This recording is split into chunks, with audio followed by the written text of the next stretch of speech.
girl's got power, Florabella stands tall. Every drip, every drop, watch the haters fall. Channel sharp as thorns, ain't taking no mess. Scroll through her feed, feel that queen's finesse. Channel sharp as thorns, ain't taking no mess. Scroll through her feed, feel that queen's finesse. Vines tangle tight, but Flora breaks free. Roots so deep, can't mess with her tree. From the mud she rises, roses from the dirt. Every comment section she lays down hurt. Flora's anthem, blooming under pressure. Resilient, resolving, no lesser. Florabella's reign strong and relentless. Beauty in battle, queen sure defenseless. From the garden green to the concrete wall, Florabella, unstoppable, nature's child. Leaves whisper secrets, she's the loudest shout. From the channel buzzing, she never backs out. Seed of strength, through seasons she grows. In the face of doubt, her spirit glows. Cameras ain't a limit, she branches out. Thorns in her crown, she wears it no doubt. Flora's anthem, blooming under pressure. Resilient, resolving, no lesser. Florabella's reign strong and relentless. Beauty in battle, queen sure defenseless.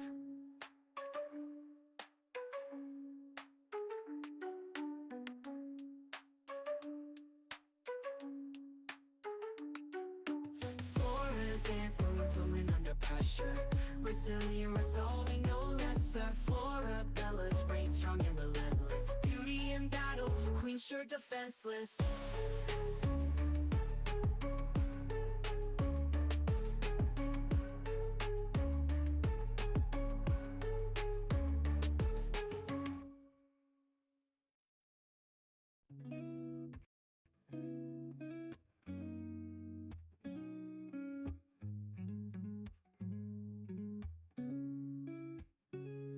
Florabella on my screen. Her smile, it shines so bright. She's a queen with every scene. In the morning or the night, recipes and good vibes flow. Every video a gem. Her confidence, it grows and grows.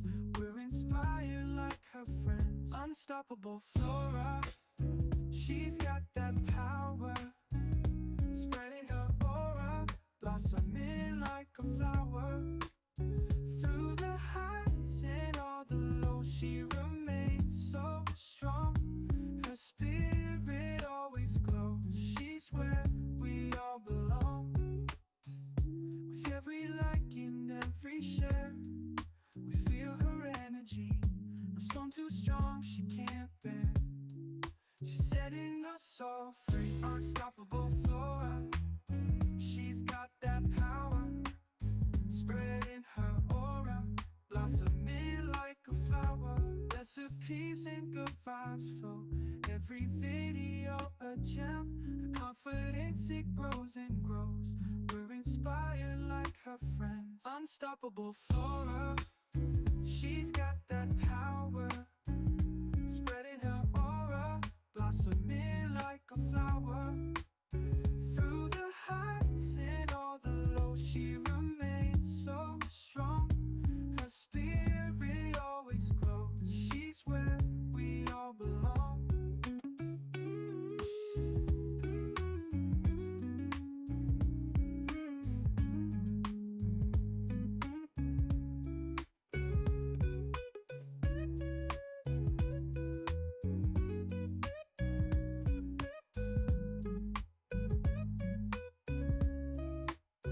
With every like and every share, we feel her energy. No storm too strong, she can't bear. She's setting us all free. Unstoppable Flora, she's got that power. Spreading her aura, blossoming like a flower. Through the highs and all the lows, she remains so strong.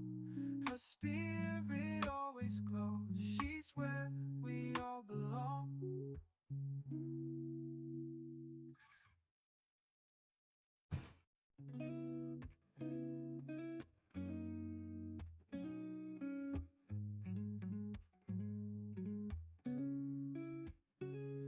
Florabella on my screen. Her smile. Please talk to someone else, cause I can't talk to bro boy. I can't talk to bro boy. I can't talk to bro boy. no broke boy, no. I can't talk no broke boy. I can't talk no. That nigga's crazy. Hopping in, bitch, and I saw it to be. Snakes in the grass, so they harder to see. My brother would give up his life to the O. He told me he'd go be a martyr for me. Said that she ready to corner the 6. I hit up Pauline and charter the P. Ain't really leave, but I'm back. I'm back. I'm riding around in Atlanta with Sad, cause that nigga been going harder than me. Nothing to change, I'm just harder to please. Ferrari is making an SUV. We ain't got a choice, we ordering these. Shout out Noel for recording the V's. He know where this shit about to go. Cause nobody touching the flow. They say you alone at the top, but it's gotta be lonely below. You was getting ready to diss, but don't even mention a hoe. And don't even mention a foe, unless you was trying to go pro. Whoa, I got more strikes than Adidas. Yeah, I got the stripes and fuck. I don't chase bitches, I leave them. Flow screaming like I'm I don't get mad, I get even. Bitch, you niggas like a puzzle. I don't get mad, I get even. Bitch, you niggas, then you Whoa, all that foundation she wearing, she thinks she QC. Telling I might sneak in with you with me. You must be Coach K, cause you ain't P. I'm on the jet like my last name Lee. 2 sticks in my hand like I'm playing a Wii. G-Block babies will spank you for free. We rough niggas up, now they begging for peace. baby. Stepping on shit out in French in my toe. Morning I told I'm so OVO. Halloween coming, he wanna dress up, but he don't need no costume. I'm turning on ghosts. She called me mucus, I stay at her throat. Still hit that boy, got his ass hitting notes. My niggas were mad, So you know where this shit about to go.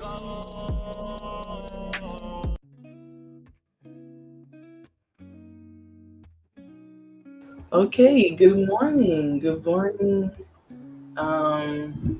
YouTube. I was gonna say something fresh, but just keep it to myself because it's the morning time. Oh, this light is bright. Sorry. I'm literally just jumping right on because I slept in pretty late. Well, actually, I went to sleep early, and then I woke up. Well, I started moving late, so. Anyways, good morning, guys. Thank you, Miss Jalen, for helping me reach towards that goal of super chats by the end of the stream. She sends 10 USD and says big hugs to you as well. Thanks for being here this morning. Ugh, Jesus Christ, guys, this camera. Okay, I'm trying to get the camera situated, but it's too in my business. Anyways, Ashton Williams is asking that I unblock him. I don't know if I'm going to do that. Okay, he can stay over there on the other side of the fence.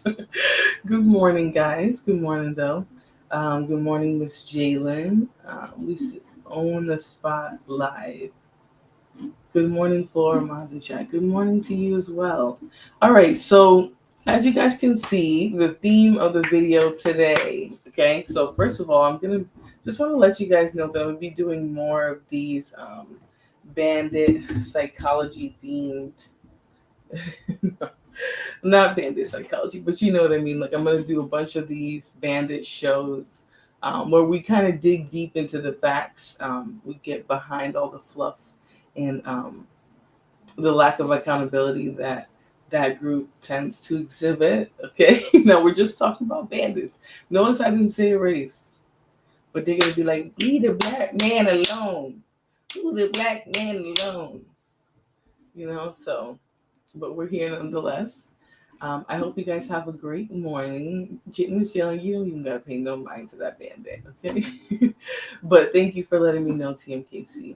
Hey, Victor, what's going on? Bandit, how are you? All right, so the theme today is the true cost of having a man in the home, all right? So, like, these bandits love to get up here swang, say, I'm a daddy, I'm in the house.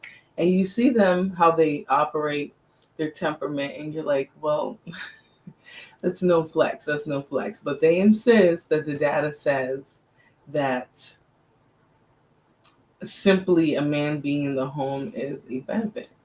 And, so there's a video here she talks about where she vehemently does not believe that. Some of you might already know her. This is Char Henley.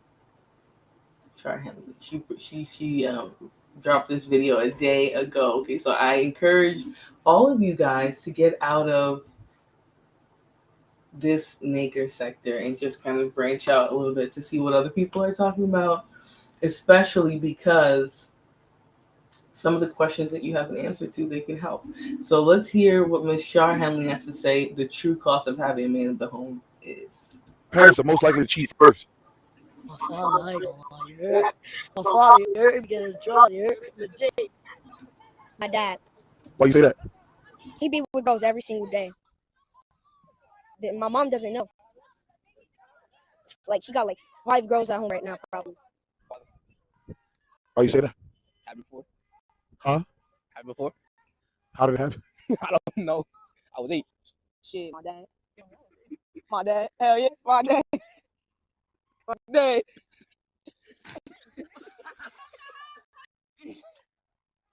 My pops. Why you say your pop? I don't know.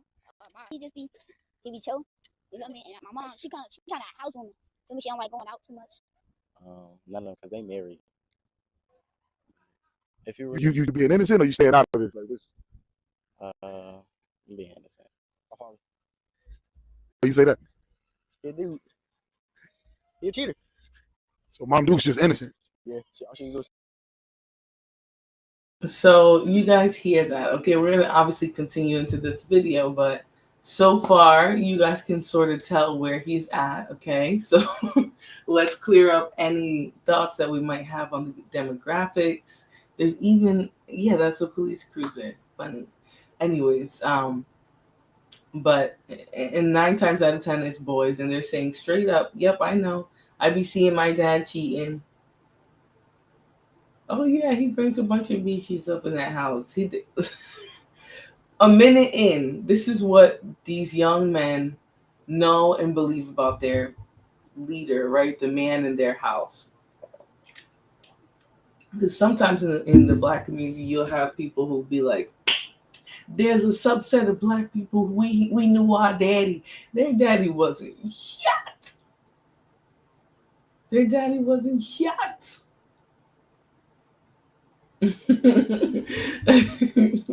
How is the son broke? Because he's being honest. He's being dead ass. He's like, I don't know why my mom stayed with this bum ass nigga. Sometimes that's what y'all kids be thinking. When they see how you truly move, when they see the example that you are in their family, they're like, damn, she should have left your that's the thing these guys don't understand about the dad being there, being present too. Because if it's not a good presence, then there's consequences too. You know, it's just not a flex to have a man there just because he is that. But let's continue. So this is what they mean about the importance of having a male role model in the home, to teach boys how to be men, right? This video is just sad because you can see the disappointment on most of these boys' faces. I bet if this video were done with children of different ethnicities and different socioeconomic backgrounds, the result would be the same. You could ask 100 other boys and their responses would be nearly identical. The thing these children are saying is something that we all observe and is reflected in society. The person most likely to cheat in a relationship is a man. These children don't need stats to see that truth, that a lot of men have low moral character, a fact that is reflected in their cheating. Now, if men set the tone for their sons' relationships with women, what message is having fathers like this in the home saying? And how can this type of psychological wound turn into resentment for the mother for staying in the relationship? Which brings me to my thesis, which I'm going to warn you is controversial. And that is that having the average man in the home is a net negative for the majority of women and children. Notice I'm speaking on the average cis hetero man. I'm not talking about the present emotionally sound fathers whose main focus is the well-being of their wives and children, or single dads who aren't trying to shove their responsibility onto new girlfriends or female relatives. Even if I base this purely on stats, sure, we can all agree that a healthy and healed man in the home is a positive thing. However, most men are not healthy and healed. People think that they can hide this kind of stuff from kids, and oftentimes men really want to be in the home, and they think that they can hide these parts of themselves. But children always see. They know who their parents are, and you can never hide it well enough from them. If a man is not a healthy, healed human being, it's probably best to stay away. But a lot of men aren't going to do this, which is why they're more likely to want to get married and to have kids. They want to benefit from the labor of the woman in the home, the cooking, the cleaning, all the things that she's expected to automatically do for the kids, while also allowing him access to her body, as well as the status in society. society of being a father and a husband, which they use as a cloak to look like a good man. Now, I need women to understand that common rhetoric is used for a reason. So when men say it's important to have a man in the home to teach the boys how to be a man, despite evidence to the contrary, it's because they know their contributions don't mean shit compared to moms, especially if they're offering little else except a paycheck, which is something most moms also offer. They know this. They know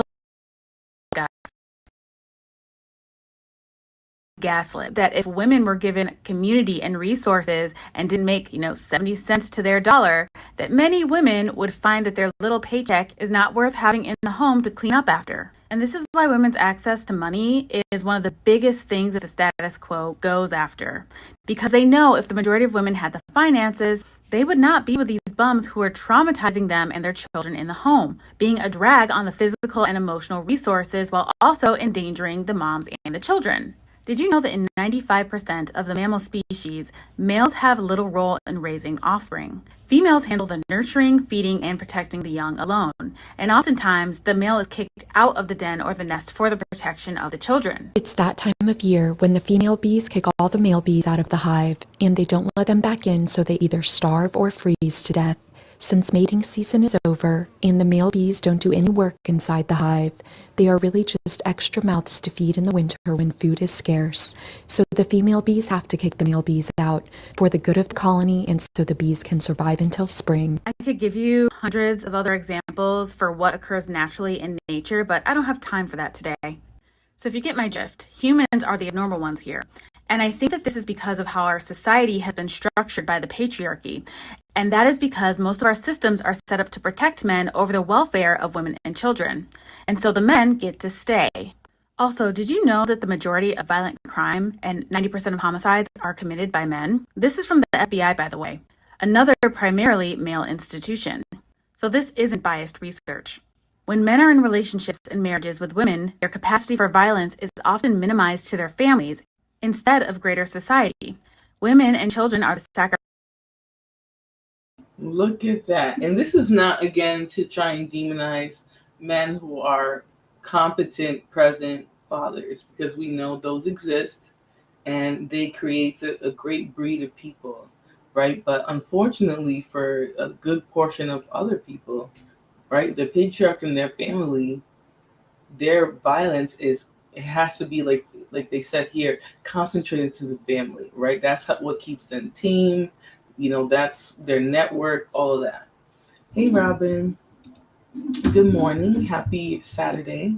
I'm up. I'm ready. Okay. I'm going to stay consistent on YouTube and in the gym because after this, I'm going to work out. But thank you for coming this morning. All right. So, yeah, the violence is basically concentrated to the family, right? That's how they get tamed. They're not in society wreaking havoc. They're not in society crossing boundaries, right? Allegedly, we know there is still a lot of male aggression and violence, even though they try to act like not. But let's keep hearing because she has some very interesting research on the negative impact of men in the household. What's going on? I see everybody's awake now. What's going on? SD, he says, ain't no way in hell. Well, yes, I'm here actually. Multi-generational. I'm good. Like I said, I have a super chat goal, so I don't know that I'm going to open it up if I don't meet that goal, but I'm definitely thinking about it. I know you guys are already itching and getting on the topic, but yes. El Chipo, what's going on? Robin says you've definitely been consistent lately. Yeah, I intend to keep it up. I'm feeling a good circadian rhythm, like my body's on a good flow. I'm trying not to have too many days where I stay up too late, because when I do that, then it becomes a pattern, a habit. Yeah, and I'm also almost back to work. So for those of you who don't know, we need jobs. This maybe one day can become an income source that's big enough to do full time, but let's be real, like we need jobs in 2024. So I will be adjusting it once I on 123 Main Street. What is that?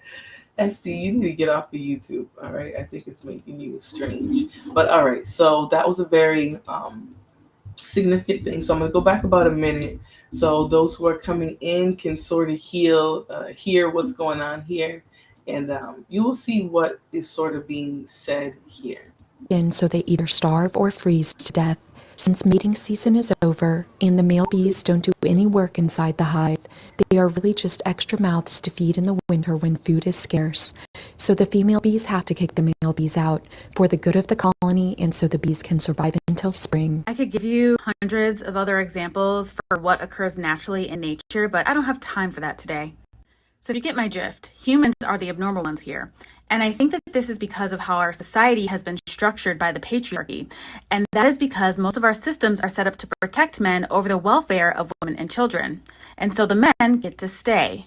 Also, did you know that the majority of violent crime and 90% of homicides are committed by men? This is from the FBI, by the way, another primarily male institution. So this isn't biased research. When men are in relationships and marriages with women, their capacity for violence is often minimized to their families instead of greater society. Women and children are the sacrificial buffers in this manner. They know this. And so they have to use this constant messaging about men in the home and their podcast to overinflate their importance in the home and society as a whole. Because literally, anyone with eyes can look around to the first 5 people they know and tell who is doing the real work in raising the kids. Now I'm going to share some stats that changed my personal perspective on men in the home and also prove that I'm not just being a hater because hard data doesn't lie. Well, depending on its parameters. 1 child in every 10 homes is being physically abused by a male. 1 in 20 substantiated child sex abuse cases involve a biological father as the predator. And the key word here is substantiated. All right, now I imagine that those of you who are opposed to this belief, this idea, would be thinking, are you effing kidding me? 1 in 10. 1 in 10. And notice how they said biological parent. It's not just a benefit to have any old man up in your house. It's not. Good morning, DB. How you doing this morning?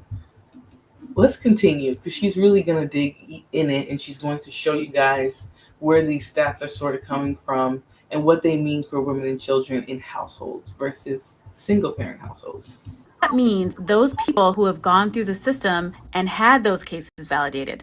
Guys, I would estimate that this is much greater realistically. And the vast majority of these offenders of this type of abuse are male.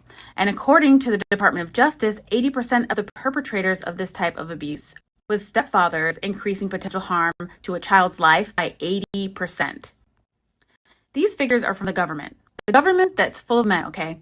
And if these are the stats that they publish with the data that they can absolutely substantiate, can you imagine what the real numbers are with all the cases that have never been reported? Now, guys, we're just talking about the bare minimums here. We're talking about the children not being assaulted and abused within the home. The next step up from that is emotional abuse. These are the husbands and fathers who contribute a paycheck to the home, whose wives may work as well, but offer little in love and partnership. These are the king babies, the men who think that they're good men because they don't hurt their kids physically. The king babies. All right, so notice we've moved now from sort of the most egregious types of abuse that could be coming from this parent being in the home. Now we're looking more so at what most people see, right? So what is wrong with you, SD? You need to be All right, let's continue. These are the households that most people see, is what I was trying to say before I read your comment. They leave the majority of the domestic responsibilities to the mother and get a pass from society for being a dad that's there, even if he's just siphoning off the resources of the home. This is where I and the majority of people sit. He's the grumpy lump on the couch that expects dinner every night and for mom to make all the magic of Christmas happen by herself. They don't really do anniversaries and birthdays for their wives because his needs are always prioritized in the home, and you have to walk on eggshells when he's around. But that behavior is so normalized in men that we don't really point it out as narcissistic. It took me so long to realize that this kind of dad is what the majority of the people get. I would say 80% of people, and you have to walk on eggshells when he's around. So On the Spot Live made a great point right here, right? This is a very important critical thought, especially for women hoping for marriage. So I'm going to run it back what they say about having this type, right? Provides a check, but nothing else. No partnership, no love, no help in raising the children or splitting the domestic labor, even though both are working, right? This is the struggle. This is where I and the majority of people sit. He's the grumpy lump on the couch that expects dinner every night, and for mom to make all the magic of Christmas happen by herself. They don't really do anniversaries and birthdays for their wives because his needs are always prioritized in the home, and you have to walk on eggshells when he's around. But that behavior is so normalized in men that we don't really point it out as narcissistic. It took me so long to realize that this kind of dad is what the majority of the people get. I would say 80% of people. At least.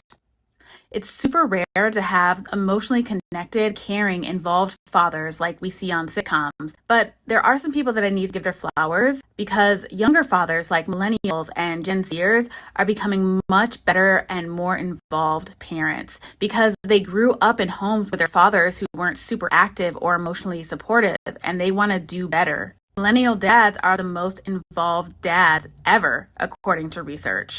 But still, even with that, most of these dudes are not it, especially if they're boomers or Gen X, and they've skirted by doing the bare minimum. So for all my people who grew up without fathers present in the home, honestly, you might want to thank them for leaving because there are those of us, the majority of us, who did have fathers in the home, and boy, oh boy, were they assholes. I've touched on this before, but there's a growing body of research that indicates that single mother households or households without a male partner can have better outcomes, especially when the alternative would be a high conflict or unstable male presence. Some key findings. The key word there was high conflict, right? You have to walk on eggshells. They're a lump on the couch. They want dinner at a certain time, and they have a paycheck, right? And notice that a lot of the times the woman is still on the spotlight, so the struggle is optional, not mandatory. Listen, I don't know if people don't know, it is optional. You don't have to choose that struggle. And like you can see in a lot of these scenarios, the woman was also working, right? Or she also did have another role outside of the house, and he just was like, well, I bring a paycheck, so I can just be a big old baby over here that you also have to protect and provide for, in a way. So, and she's noticed how she mentioned that this is what most people have to get out of a man in the home. Now, I don't know how true that is, right? The people with the dads, come forward, okay? Come forward. I don't know if I could do a poll so people can answer in the chat. And we could all be candid here together, because it is true that a lot of people will just be praised for being the dad in the house. Not a lot of the time, because if you're a nothing-ass dad, then that's also called out. I'm not gonna lie, not amongst men or the muling population, but regular people. If you're a nothing-ass, ain't shit-ass dad, people will make that clear. So. Anyways, let's hear the rest of this video and we'll move on to the next spin of Bandit Roulette. Include reduced exposure to domestic violence compared to homes where a high conflict partner, such as an abusive or unsupportive male, is present. This can contribute to a more stable and peaceful home environment, which benefits both mothers and children. Improved outcomes in high conflict scenarios. Studies show that children often have better psychological and emotional outcomes when raised by a single mother rather than in a household with a high conflict or abusive partner. Guys, most men are high conflict. Can't you tell? Children in single-parent households under these circumstances generally experience less anxiety, aggression, and behavioral issues overall, along with better mental health for mothers. I could go on about the benefits, but also in homes where an unhealed male is present, children can learn negative relationship behaviors, which can negatively impact their future relationships. Single parent households can lead to fewer behavioral issues and academic disruptions because children need a stable environment. It's critical to their positive growth. And how are you supposed to have that positive growth if you've got an unstable male there? So while single mother households can face challenges, these statistics reflect that a peaceful, stable environment, even with one parent, is better than a high stress, high conflict two-parent household. So if you're a woman who has a partner that's just not quite up to par and it's stressing you out, I would encourage you to divorce them if you can swing it financially. I love how casually she's like, I would encourage you to divorce them if you can afford it, if you got the money. Bridget Renee says, I want a black man in my home. Okay, listen, and there's nothing wrong with that. All right, I'm not here to tell you you don't need a black man in your home. I'm not here to tell you that. At the end of the day, I think that you should do what your heart feels. I agree with this statement about single mamas. Yeah, YouTubers encourage what. Okay, all right, guys, let's take it easy. It's what time? 10:40. All right, let's take it easy. I'm confused. Is she advocating for single women? I think in a way, DB, I think in a way she's saying that if your only option is to be with an abusive, nothing ass, nobody ass bandit, then you would be better off being a single mother. Having that man there who has no contributions that are positive. He's just having a nothing ass nigga there just because he's a black man or just because he's a man. I would think that that's what she's more so saying, that you would be better off not having that man there. You know what I mean, DB? So I don't think she's advocating for it, but I think she's saying it would be better for you to not have that abusive ass, lazy ass, mediocre check ass bandit. So, yeah, KS did teach these losers how to hate women, but they had that capacity in them already. You know, they have a disrupted Oedipus. I forget how it's pronounced. Complex. I think she's saying if the home is toxic, then the kids will be better off without the father in that home, but that don't mean not in the kids' life. Yeah, sometimes the actual marriage, the partnership is what's toxic. And when you remove that and sort of co-parent from each other's distance or whatever, then that does have a better outcome for the kids. So she says, okay, Lola, I was genuinely confused. Yeah, if you came in like right before, like right after she started, maybe a couple of minutes in, then you wouldn't hear that she was specifically talking about environments where the male that's present is toxic and specifically causes a lot of conflict in the home. Isn't that big of a benefit, right? Because if all you're bringing is a check, and she also still has to work, like yeah. Renee says, Bandit always makes me chuckle. It makes me chuckle too. Big Dog Barking says, what's good, Flora? What's good, operative? What is good? All right, so that was pretty much her gist here. So let me stop sharing this for a second, and we're gonna go on to the next video. Okay, sorry, just in my face.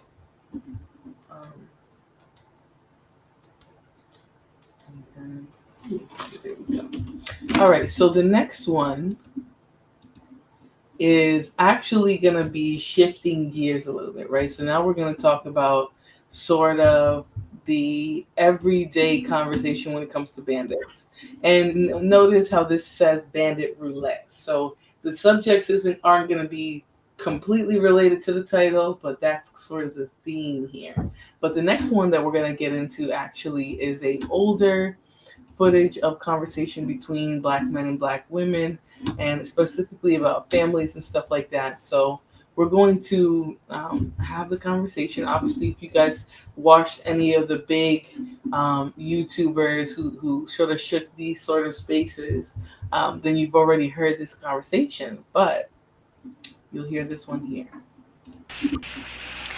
As a reporter for the Chicago Daily Defender, and as a black woman married to a black man, I become deeply aware of the effects of this new black revolution on the relationship between black man and black woman. I see it among my own friends, and I also see it in my home. But the most revealing and the most vocal statements about what the new black man expects from the new black woman came when I met with a group of young unmarried friends one Saturday afternoon. I think that what's happening in America as far as black men, black women is concerned is that there's a revolution within a revolution. We are fighting our own woman. Our woman will not allow us to emerge as black men. No. But our black women, who has been put in this role of aiding white America, white structure, and castrating the black males, continue doing this. She cannot live with us. It's not. Have you guys heard this one before? Have you heard this talking point before, right? This is dozens of years ago at this point. We're talking about, I forget when this is from. I think the 70s, 1960. Yeah, I think this was like the 70s. So this was the opinions that the men had at the time. And this was sort of the conversation among single black people. Okay, now notice we're going to fast forward significantly in the conversation to 2024. But this is what was being said at that point. Great friends, one Saturday afternoon. I think that what's happening in America as far as black men, black women is concerned is that there's a revolution within a revolution. We are fighting our own woman. Our woman will not allow us to emerge as black men. No. But our black women, who's been put in this role of aiding white America, white structure, and castrating the black male, has continued doing this. She cannot live with us. It's not that we can't live with her. Are you blaming us? Are you saying that it's our fault that this happened? No, I'm not blaming black America women. I just said that I'm blaming the system. They are victims of the system like the black male. Well, why do you say that we... All right, so here's what I will say, though, is he looks at it a little differently. He says, I don't blame black women. They're victims of the system. Okay, now some of them still sort of say this, but for the most part, you hear it like it's a diabolical, like she's choosing the black man. The white man. Now, I'm not agreeing with any portion coming from him, but this is what is being said years and dozens of years ago. Hey, Miss Jill. Good morning. But this is what's being said dozens of years ago. Okay, this conversation around the 1960s, so I'm going to assume this video is probably late 60s, early 70s, if that. And he saw it as part of the system. Now, how far now are we past this? And some people are still stuck in these talking points, right? So would we say it's natural, it's just what they're doing, it's even more ingrained because generations and generations have passed, or what are we saying? We are castrating you. You say that you want to be the leaders. Okay, well, what about the black professional woman? Are you saying that there should be no black professional woman? Are you trying to deny black women the right to be creative, the right to function? We're not asking for you to take a back seat. We're saying that you have got to be astute enough and can view the situation well enough where you just automatically know what your role is and step back. And whenever you want to have that aggressive thing, this is the thing that the young black man today is not going to tolerate. My old man tolerated because his old man tolerated. It came up for years and years and years. But today, the young black man is not going to take it. He's going to be out there as the leader. White America has used black women to keep the black male in his place. And you're still aiding them by saying, well, we are qualified, we want to work, we can help. Okay, how are you going to reprogram men so that they don't let us take over what's supposed to be their responsibility?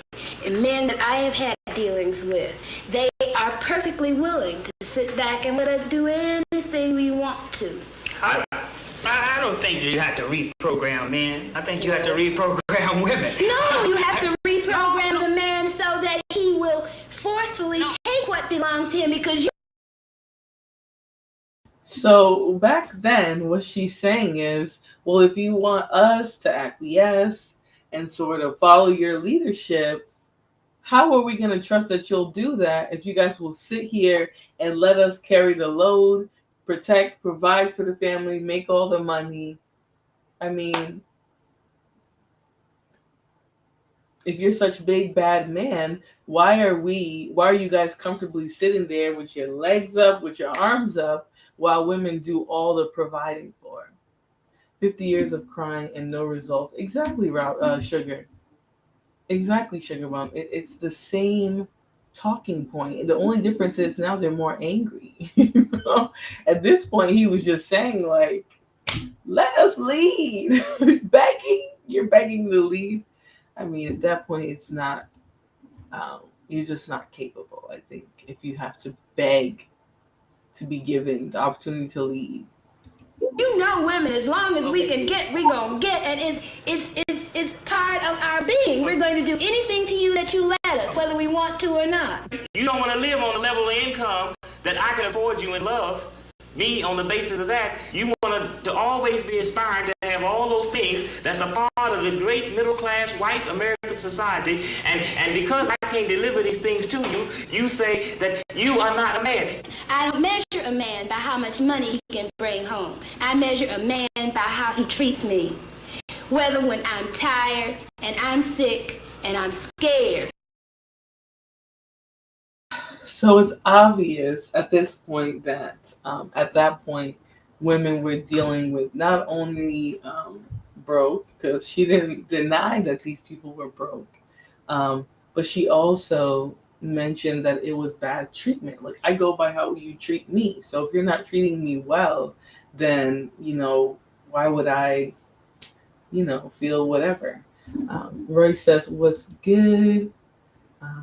Mel says, right, afternoon, Flora and John. Afternoon to you as well. Corey Lee says, all facts. True men take accountability. Exactly. Here he go with the shaming. Oh, listen, he's going to start. Let me run it back just a little. And because I can't deliver these things to you, you say that you are not a man. I don't measure a man by how much money he can bring home. I measure a man by how he treats me. Whether when I'm tired and I'm sick and I'm scared, he's there. For these women, the men are there. But with the feeling of racial pride has come new conflicts and new problems. Across America, they meet to discuss what Black awareness means to their families and to them as Black women of today. You know, there have been a lot of myths created about the Black family. We all recognize that. And one of the most pernicious myths is the myth of the Black matriarch, and this whole concept. And I think this is one of the reasons that the Black community reacted so negatively to the Moynihan report. And she's spot on. She's going to continue to cook, but she basically said that there's this idea that there's a black matriarchy. That is full of shit. There's no such thing, right? Black women have always been soft and submissive in the home, and they've been able to accomplish a lot with that, right? We saw in the last video that some of those households were better off being raised by a single parent than having that high conflict male in the home. Right? A lot of these women did have high conflict men in the home. I hate to say it, but it seems like at this point, men haven't progressed in their thinking at all. Right? The same talking points, the same belief systems have been passed down from generation to generation, and they have been trying to shame Black women out of wanting a good life. Right? They make you feel like, oh, in the last part of the video, he was saying, well, if we can't provide you the things of the white American, no, it's not about white American, it's about American, right? We want gadgets in our kitchen. We want updated housing. We want beautiful housing, right? We want nice neighborhoods. There's nothing wrong with that. And instead of providing that, they were telling women, no, you want too much. You need to take whatever it is I can scrap together, which could be this violent area, this ghetto, no resources, no nothing. You have to accept that. And unfortunately, a lot of people did do that anyways. That's why they had poor outcomes. But that's essentially what's being said at that time. Now, what do men say? Oh, Black women just want men for their money. It's crazy. Because we know that that's not true. The Black woman has not been a matriarch in the sense that it has been defined thus far. And thank God research, and I hope Black research, is being done now to reverse that kind of thing.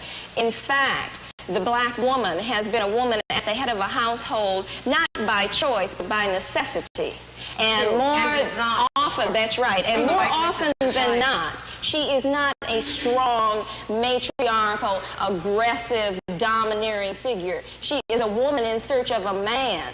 But this story has not been told. The prejudiced society created. Right. Notice how she's saying, I would. Oh boy. Ego sensitive. Oh boy.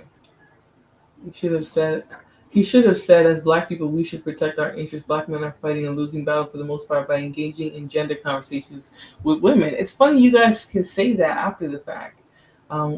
So much good historical docs on there. Oh, I didn't know this was yours, Miss Jill.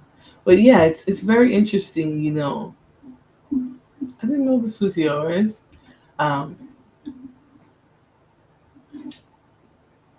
It's very interesting that they try to act like the way black women feel and their opinions as well are new. This is not new. These are things that we have always known, seen, called out, right? If the intellectual, the professional black woman was calling it out at that point, imagine what the professional black woman is saying today. You know, I'm sure they're tired of the conversation. But let's hear a little bit more. What we have now.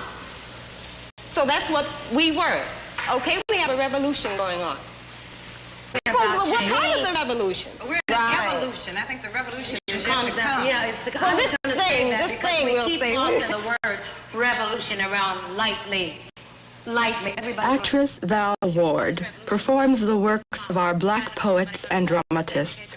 For her, black awareness is not revolutionary, but the very foundation of her marriage. Val's husband, Francis Ward, talks of the struggles of the black family in the past and the obstacles that lie ahead. It's extremely important for black history and culture to be transmitted from generation to generation. And the best way, the most effective way that this has always been done is through the family, acting as the primary unit of social organization. And I think one reason why it has not been done with black people is because of the destruction done to our family life. So this certainly has to be one function of the black marriage, to begin to reemphasize and to pick up the thread of Afro-American history and culture that has been left off generations ago when Africans were bought, sold into slavery, when the family unit was purposely destroyed. Part of the obligation of being black is to make absolutely certain that whoever has any kind of control or jurisdiction over your kid, you know, is not bringing him into conflict with the kinds of things we teach. We try to instill in them here in the home. Most middle-class homes, quote middle-class homes, like I don't even get caught up in that bag. You go into will have some copy of anybody, any white artist, I don't even have to name anybody, instead of the works of black artists. I think it starts, especially that identity part, the books, the kinds of books. All of these things start in the home rather than complaining about them being in the schools at this point. Unless we're absolutely certain of how that teacher is handling them, then we may have to assume that whole responsibility. We may have to pull them out of school ourselves, you know, and do all the educating ourselves. Say, for instance, when they say to my child to draw, last year Rhonda painted Abraham Lincoln Brown and she was put in the corner, you know. We had to go up to the school and deal with that. They must be respectable to their peers in school. And what we do, we handle that. We don't say, you jump up, you curse that teacher out, or you say it doesn't exist. But they see us at that school knocking on the door. You have to be in there. Either we can control, you know, their minds here, or at least give them the choice. A lot of this is new to us, a lot of these things we're grappling with, and we don't want to give anybody the impression that we have the answer to everything. Not only that, let me cut you off again. You know, people go around talking about hate. We really don't have time to hate because, you know, it goose up the bag. We're loving ourselves. This might bring around a lot of other different things. To be black means to love. It's got nothing to do with having hate anybody. It does determine, though, Francis, and has nothing to do with hate again. It's love. That we might have to do certain things to protect that love. It may bring us into conflict with somebody. Necessary to protect that that love. Finally, I asked Francis about the standards of today's black man as compared with those of 20 years ago. Standards which white society had projected. I think these standards were that he had to become successful according to the white mode. He had to get a good job, he had to buy a good car, he had to move to the suburbs, he had to rear a good family that went to church every Sunday, that did everything that the typical good American family was supposed to do. And I don't think the black man necessarily is addicted to that notion. I think he sees the falsity of it. I think he sees the total hypocrisy of it. I think he wants to rear a tightly knit family, but not for the purposes white society says. He doesn't want to rear a family for any sham purposes, just to fulfill some false ethic. But he wants to rear a good family in order to have his children strong, reared in his own image perhaps, and to transmit, most importantly, to transmit the values which he is learning to his children, and to try to ensure as best he can that his children will transmit those same values to their children, and, you know, have the same transmission repeated from generation to generation. Listen to me. I am a woman. Black, that is. And there is but one thing which brings tears to my eyes. And that is to hear man, woman, or child stand up with strength and say, I'm proud. I'm black. And that's beautiful.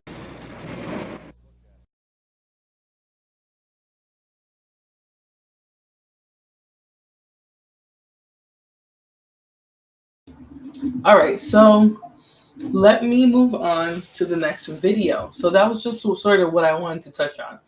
Now we're going to talk about bandits today. All right. I'm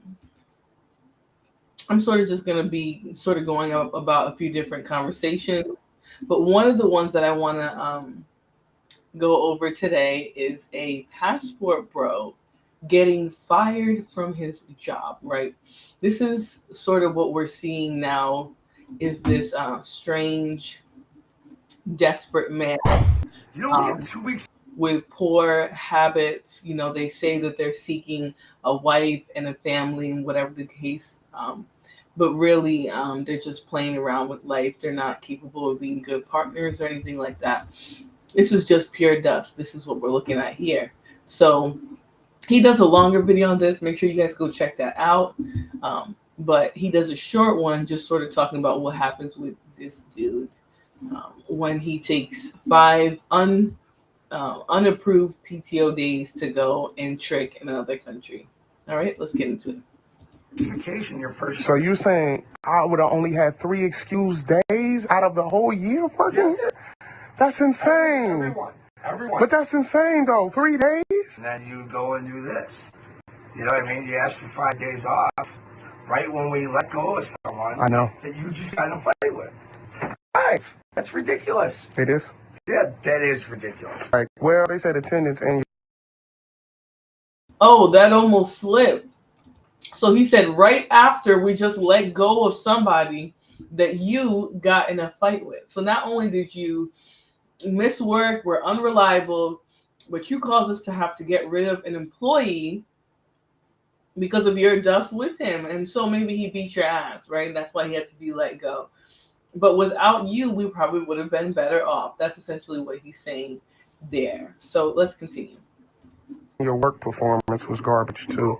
So I'm just like, I need to know if specifically I'm being terminated because of my work attendance. This is what I was told to put down. But you're saying I was a good worker though.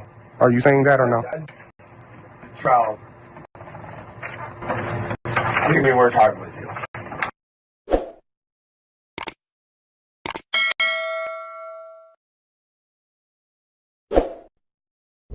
Yeah, LTTV, Black with LT, back at it with another video. All right, let's get right into this one. Okay, so I just lost my job for going on the trip. I got my last check here. I'm about to go in here and see what they're talking about real quick. Stay with me, man. This shit crazy.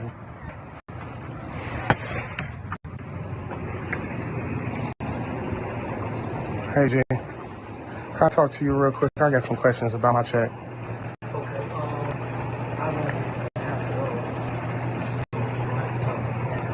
Okay. I got some questions about that write-up too also. Is it possible I could talk to you just for 5-10 minutes about the write-up? Thank you. I appreciate that, G. You right here? Okay, so I'm trying to figure out, like, why specifically am I being let go? Just pretty much the decision was made out of California, which we had talked about, and then also just really the attendance. My attendance, that's it. So it wasn't like performance or anything? Okay, can I have a copy of that? I appreciate it because I'm about to file my unemployment today, and I need actual valid reasons why I'm being terminated from the company. I just didn't want to just... That's what I'm saying. I'll sign it really quick, and we'll see how this goes. Hey,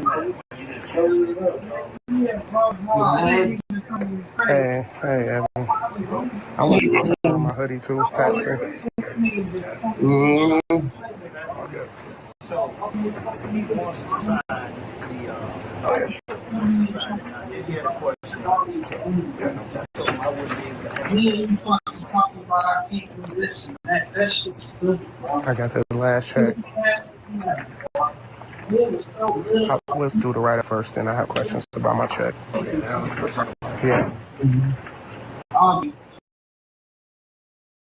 That's a good point, Miss Jill. No, they don't, especially when you got fired for attendance. All right, you didn't show up when you needed to. Point blank. Period. There's nothing else to talk about.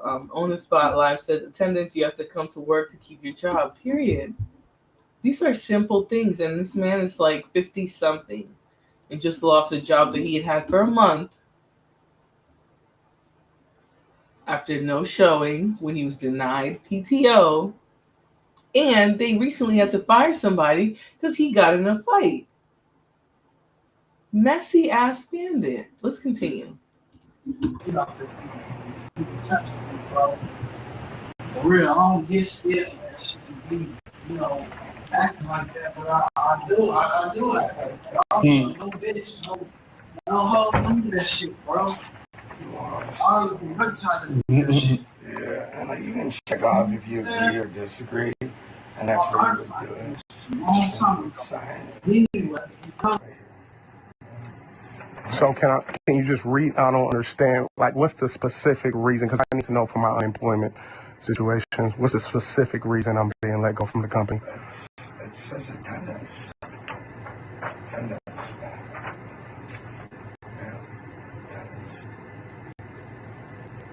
So I was approved for the 2 days, and they're saying I took more than approved days. Is that what the?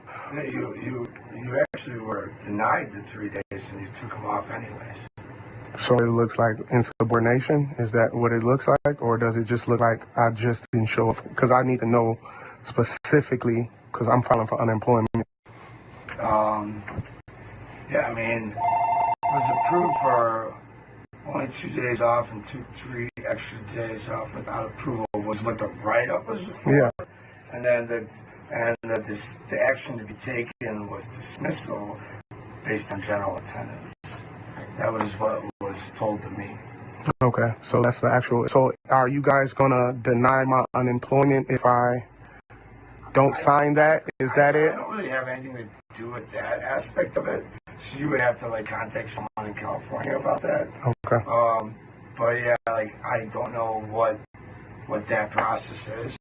But this is what the write-up was, and the reason for dismissal is for attendance. All right.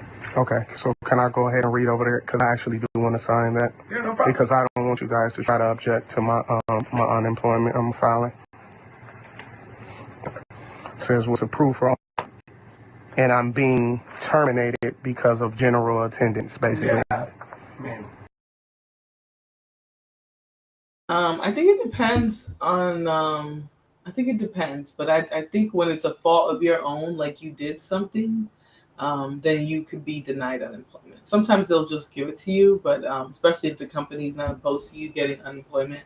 But I'm pretty sure when it's something that you did to cause losing your job, yes. If you just get laid off, then you can get unemployment. That's fire for cause, so they'll fight unemployment. Yeah, exactly. The cause was attendance. So I think it depends on the company. Good morning, Floor. What's the topic today? Well, we're doing a bandit roulette. If you did want to catch the beginning of the video, we talked about how sometimes having a man in the home can be a bigger disappointment than being raised without one. So that was the little hot topic.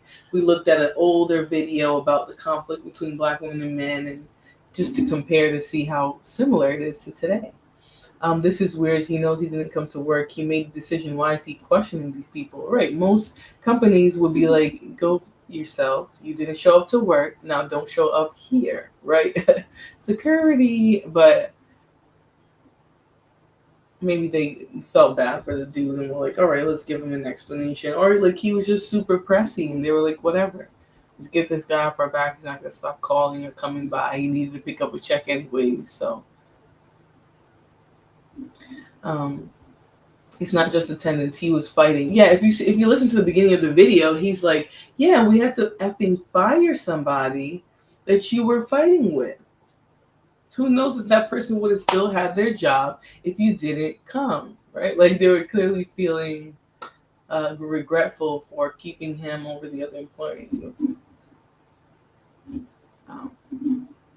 Okay, Black Lexicon. Are you okay, my friend? All right. Let's continue. And you signed off on this? Yeah. So what if you wouldn't have signed off on it? It would have been like you basically co-signed that it was okay for me to be let go. It's basically Yeah, what that's what this decision signal. by the company. I'm just the one who wrote up the write-up. You know what I mean? It was decided by it. There was a meeting about it, and it was decided. You know, That I had not just by me. It was decided by the whole company. That I missed too many days in the 6 weeks. Missed too many days. Okay. Okay. That's cool.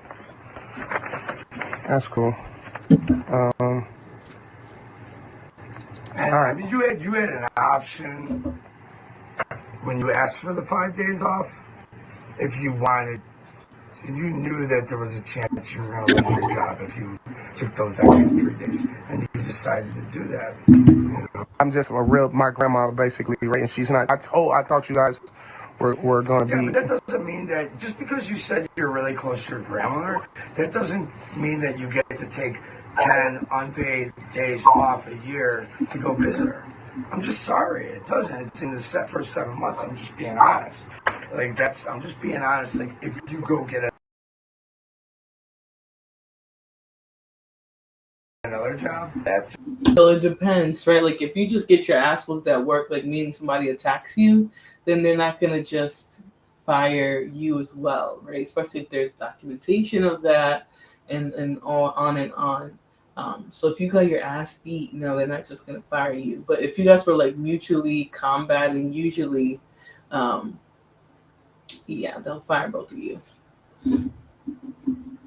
He's upset with them. This is wild. Like he's mad at them. Yeah, he's an idiot.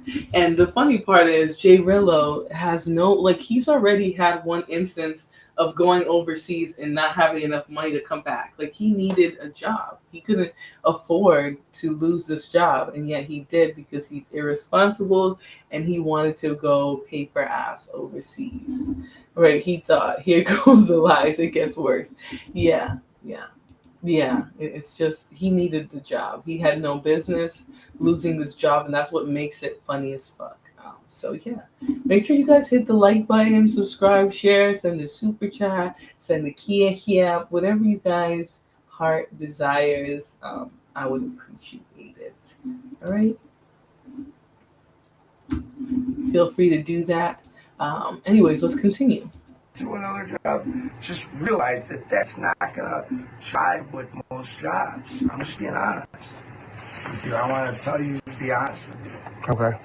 You know, like you took 5 days right when you started for it, and we said okay, and then you asked for it again. We said okay for 2 days, and you took 5 anyways. You could have drove up there on Friday if you wanted to. So you're saying this is adjusted? So you're saying... And then in 2 more weeks, you get another 4 days for Thanksgiving. Not us. So this is the route you guys are taking, basically? No, this is the route that Let me say that one more time. You decided this. We did not decide that you were not going to show up for those 3 days. You decided that. Let's put it very straight. Right, but you only approved me for 2 days, and I requested 5 days, though, Pat. And That's the issue. We're not approved for. You're in the first year. You only have 3 days off, paid days. You've had 3 days off out of a year. Well, look at when you got hired. You got it. Your first year, you get 3 days. Everyone does. You don't get 2 weeks vacation your first. So you saying I would have only had 3 excused days out of the whole year of working? Yes, sir. That's insane. Everyone. But that's insane, though. 3 days? Yeah, that's it. Right. Oh, yeah. I can't. Like he knew. I can't work. I can't work. Then the next.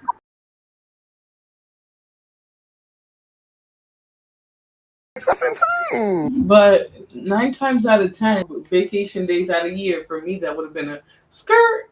But he knew he had 4 vacation days, some holidays and things off, so that was good.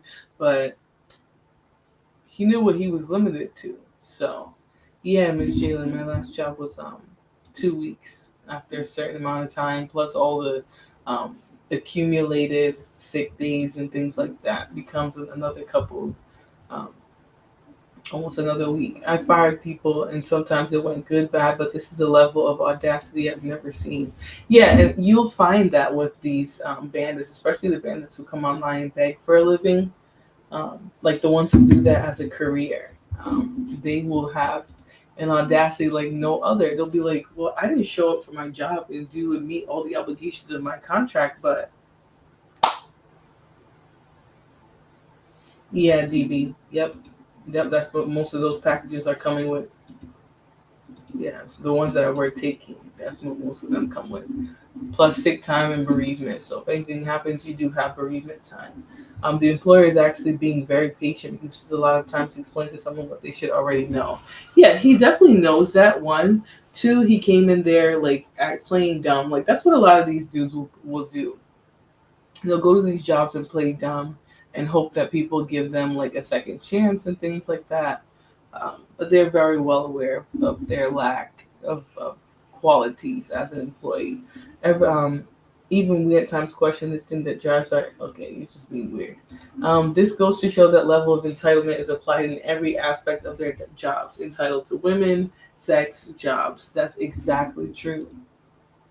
When you hear men with the type of talking points that this bandit has, it is a sense of entitlement that becomes a way of life. It's isolating for them because nobody wants that, right? And it's unattractive to everybody who's around them, wants to deal with them. Even as far as the people who employ them, too. They have to get that entitled persona and personality. And I bet you this guy was pissed. He's like, are you kidding me? And then he went online and saw himself on there and was like, dude, get the off of here. Like, you got a problem, so. So why are we having this conversation? You're not working here anymore. You got this packet when you got hired. You want me to show it to you? Yeah, I do. I want you to show me the packet where it says you only get 3 days per year.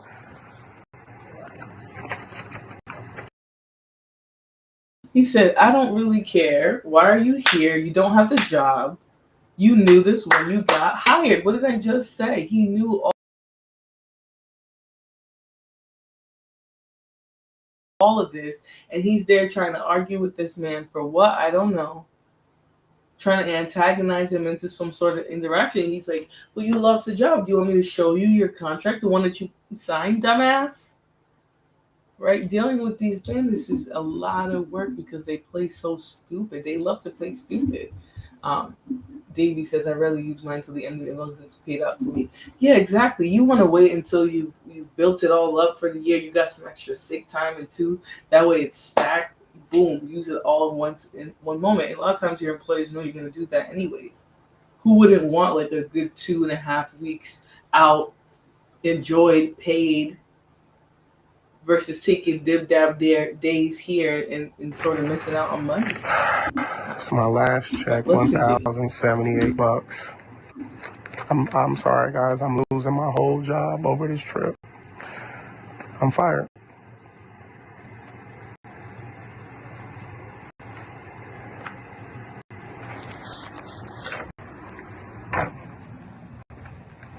Evan, it was nice working with you. They let me go. I missed too many days.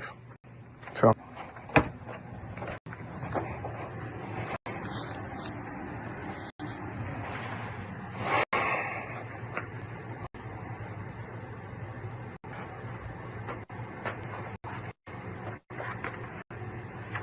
insane. That's insane, Pat. You know it is. It's 365 days in a year, and you're telling me I'm only allowed 3 unexcused absences in a 1-year time frame, Pat. That's insane. So you sign this. PTO You for can that. go look through that. You can read it all you want.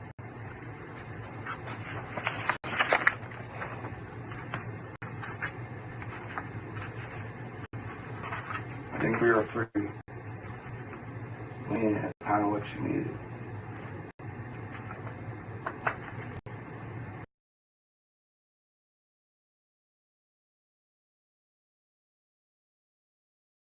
Mind you, this bandit put the video out not blotching anything out. Because when this first came out, when I first saw this video, you saw everything.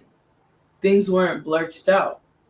So the idiot was doxing himself, his job, just being a complete asshole. This isn't losing a job. This is releasing a job. Voluntary job release is what this is. Shut up. Listen, he's ridiculous. Be crying about jobs when they have so many tools to create your own business. Unexcused absence, 3 days is being generous. Exactly. Exactly. I thought they were talking about PTO. Well, see, here's the thing. He only had 3 days of PTO, but he requested 2 because that's all he had left. And he just took 5 just because. So, his PTO technically that he had left for the day was 2 years. For the year was 2 days. He had 2 days left. He requested 2, was denied, and he ended up taking 5 anyways. And they said, we would have gave you a grace period for 2 days, but you took 5. 5? That's a lot of days to just think you can get away with not showing up to work. So when I file for my unemployment, are you guys going to object to it or not? I don't handle that. I'm sorry. I really don't. I don't know what happens on that. I really don't. I mean, but they're going to send you paperwork and you're going to have to sign off for it. I'm talking about the unemployment office. They're going to send it to. I mean.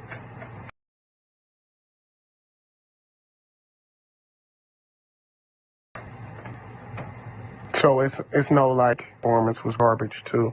So I'm just I need to know is specifically I'm being terminated because of my work attendance. This is what I was told to put down. Okay. I mean, what were you specifically told? I'm asking you. What? That's it. That's literally the words that were the exact words I was told. But you're saying I was a good worker though. Are you saying that or no? Bro, I think we worked hard with you.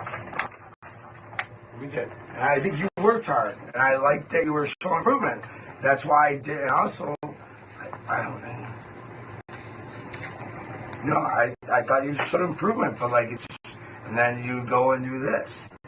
You know what I mean? You asked for 5 days off right when we let go of someone I know. that you just got in a fight with. 5. That's ridiculous. It is? Yeah, that is ridiculous. I'm sorry. So it's justified that you're firing me. That's what you're saying? That's ridiculous. But is it justified that you're firing me because I missed? You decide that. You decide that. Okay. All right, then. You've obviously decided that. Right, but I'm asking you because I need to put this down for my unemployment. Was it justifiable fire or not? That's what I'm telling you. Yeah, you were dismissed due to attendance. That was why we dismissed you. Okay. All right then. All right, Ebony. Nice working with you. Angelique, I'm gonna catch you on the back end, man. I'm sorry. I will. All right, G, I'm gone. Be safe, y'all. Yep, I appreciate you. All right, Reese, man, I gotta go, man.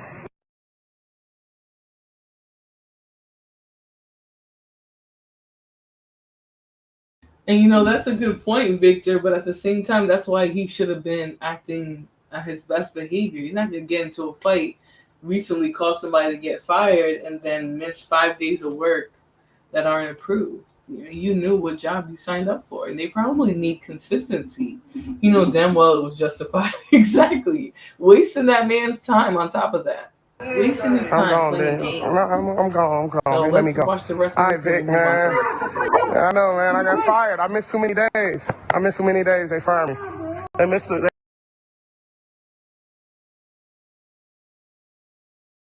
I missed too many days. It's cool. Y'all be safe, bro. On my mom. Be safe.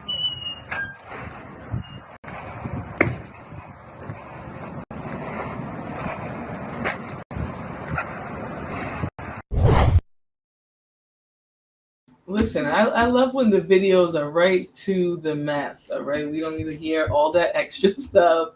We don't need to see them breaking it down, just straight to the mess. Yes, I bet his coworkers hated him too. Yeah, he was probably that annoying person, and he just thought he was this great gift to the business, all right? He was not. All right, so let us see this next video. So this video talks about dark bandit. Sorry. This is about. Oops, sorry. Oh, I'm like, why is this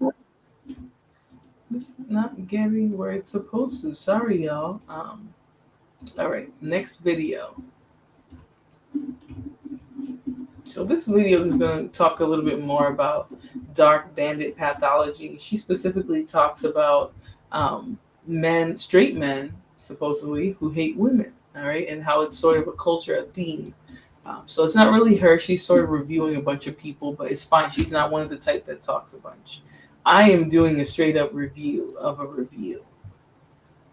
That's really not reviewing, it's just showing. So, all right. Men really like women. Do straight men really like women? I don't know. What is your answer? Let me know your thoughts down the comment section. But if you ask me, I will say, do they really? I'm not sure because of the way they treat their women, the way they treat their wives, the ones that are married, the straight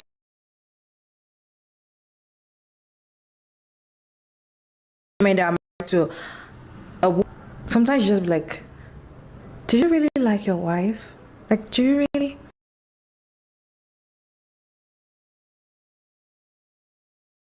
Or you're just married to her because what she's giving to you, their wife or their girlfriend. You see the way, and when you compare it to the way they treat their guy friend, that's their nigger, right?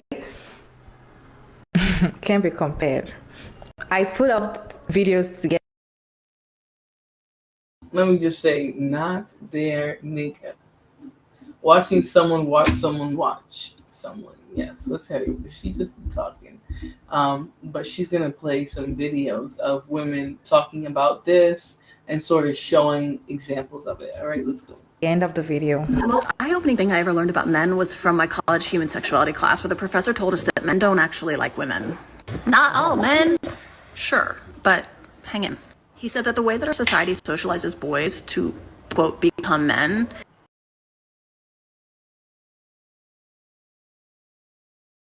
is not to tell them how to be men. It's just to teach them how to not be women. Don't like those things. Those are girl things. And the tool we use to do that kind of socializing, to steer them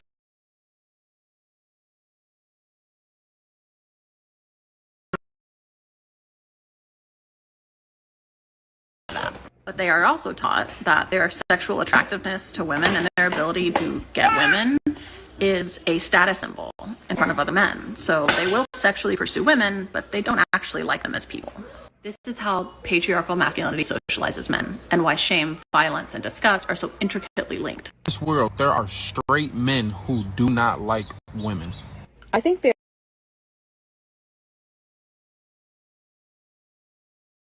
are men out there who genuinely, they love our utility.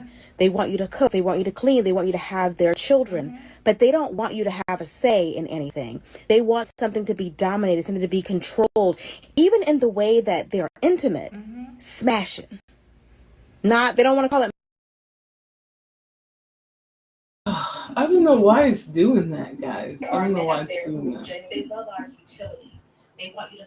Okay, sorry, y'all. Sorry. YouTube is being funky, so I was trying to see why it's skipping. But it seems like it doesn't want to play without skipping. Let me see if I get rid of some of these videos. And, can y'all hear me? Okay.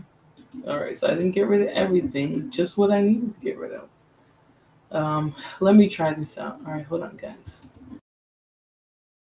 Making love, smashing, pounding, like everything is very violent towards women. Some men don't like women, they just like what women can do for them.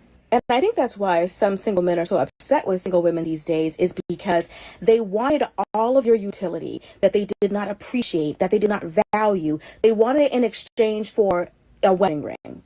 And now the women are saying, I don't want your wedding ring. I want respect. And they're like, oh no, the price is too high. Some of them want the benefits of all of our feminine gifts without giving us anything in exchange. And a relationship, a healthy one, there is an exchange of give and take. You can't just be the taker. Women these days are harder to control.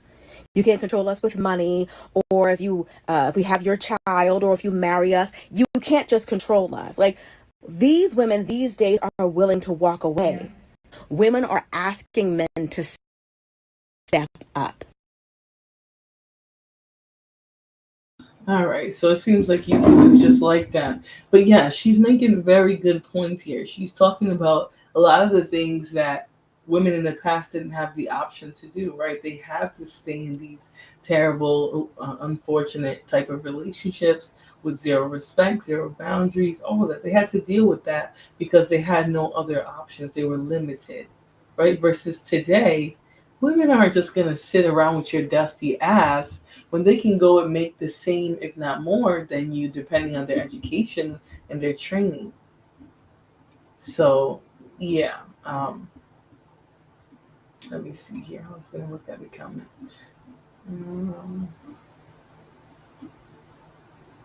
Never find it's just YouTube. Okay, I lost it. I don't know where I was looking at. But all right, let's continue. I know it's going to be seeming like it's skipping, but as long as you can still hear the audio, that's the important part. We're not like your mothers and your grandmothers that needed you financially. So what do you have in addition to the money? Oh, you have to have money. But in addition to the money, what do you bring? And some of them, that's all they got. That's why they lead with money, because it's all they have. They don't know how to be emotionally intelligent. They don't know how to listen. They don't know how to genuinely care about someone. They don't know how to load a dishwasher. They don't know how to do anything besides cut a check. And when a woman says, I don't need you to just cut a check, what else do you got? They tapping all over like, I don't got it. You know why I don't think men like women? I've actually heard people say that, and I'm always like, I never really understood like what they meant. Like, I'm like, okay, like whatever. But I thought of something the other day. I'm like, wait, this actually makes sense. So if you take any couple, right? Any couple that's been together for like 3+ years, not super toxic, not super healthy, just right in the middle. Like, they just have that perfect balance, just a normal couple, you know, not a couple that has like narcissism, whatever, just like a regular healthy, mentally healthy people. So if you ask them what they don't like about the partner, right, most likely 9 times out of 10 the woman's gonna say these are the most common responses. He doesn't pick up after himself, he doesn't put the toilet seat down, plays the game too much, quality time, she wants more quality time, whatever, or she doesn't like how he spends his time. The man, I kid you not, most likely he's gonna say something about her character. She nags too much, she cries too much, she talks too much. The top 3 I always hear. It's very rare if I hear anything outside of that. And now if he says something about her physical, that's just, y'all might as well break up. Okay, so yeah. But it's crazy the difference in responses, because women deal with more shit from men. They deal with way more shit. They literally are their mother and their wife and they're the caregiver of the children. It's like they deal with way more stuff than men. And for men to attack the character over the woman attacking the character is crazy. Like, we should be attacking your character, because look what you, like, you don't do shit. You know what I'm saying? Like, you just let me carry all the load. That's just crazy to me. Of course his ass is over here cheating. Oh, I can't stand, man. I can't stand. Let me get this mic so y'all can see. Men do not love you. Okay? So stop thinking that they do. They tolerate you. They lust you. That's it. If they're your family member that is related to you, that is a whole different type of love. But I'm speaking about relationship wise. Okay, so Never do anything based on thinking that he loves you. Only do it based on your best interest. Only do something based on. Listen, and I'm not going to agree or disagree with Shira Seven. I think she has a very interesting message that probably applies to a lot more of people's husbands than they know. Okay. But I'm going to say this. I think it serves women right to get what they can get out of these relationships, right? Because for so long, getting piss poor out of their marriages. So if women today are finding ways to sort of level it up out of being connected to these bandits and they're doing it in a cold way, so what? So what? It is what it is. All right. I love Shara Seven. Me too. She's funny. She's extremely funny to me. That's what I think. Funny and she keeps it a buck, unfortunately. And she is talking about majority of people's husbands, so especially the high earners. Let's continue. On your benefit. Don't do it. Oh, but he loves me. Don't do it for that reason. Because you're going to get fooled every single time. So, love is not words. Love is action. Never understood how men can marry a woman that they absolutely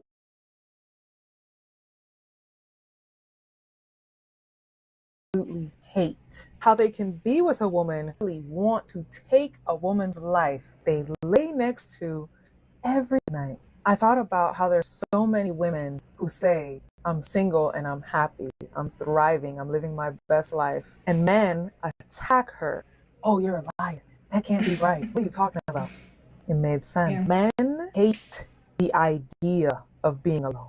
Can't do it. They would prefer to be with someone, anyone, than to be by themselves. So as women, when we say, I love being by myself, I'm thriving, I'm learning about myself, I'm investing in myself, I'm growing, they're like, you lying, ain't no way. Because I can't do that. Yeah. Therefore, you can't do that. Mm-hmm. And personally, I never understood the mentality because I'm like, why wouldn't he just leave her? If he hates her, if he doesn't want to be with her, why not leave? That's a thing. They use women as placeholders to get their wet, to make them feel good, to do their laundry, to not make them feel lonely. They feel more valuable when they have a partner. That's how powerful women are. Yeah. That just by having this body to lay next to, it's scientifically proven that men sleep better when they lay next to someone else. Whereas women, we get worse sleep when we're somebody in the bed with us. And the major rule of thumb that I'm now realizing. Lord, so to us, they're a bugaboo. To them, we are a benefit. They breathe better, sleep better. That's crazy. That's insane. Okay, but it just sort of goes back to that theme of, they bet them being there necessarily isn't a benefit, right? We might be better off without them, right? The household might run better, smoother, might save more money without them. And I've heard women say this before, but it's just hitting different now. If that man doesn't treat you like he loves, as Jamaicans say, your dirty drawers, your dirty underwear, like he loves them,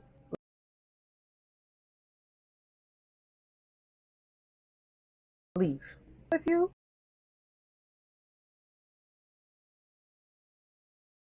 Because he doesn't want to be alone. So, because they ain't got him. They don't got him. Yeah, thank you so much for sticking around to this point. I hope you enjoyed this video. What is your take?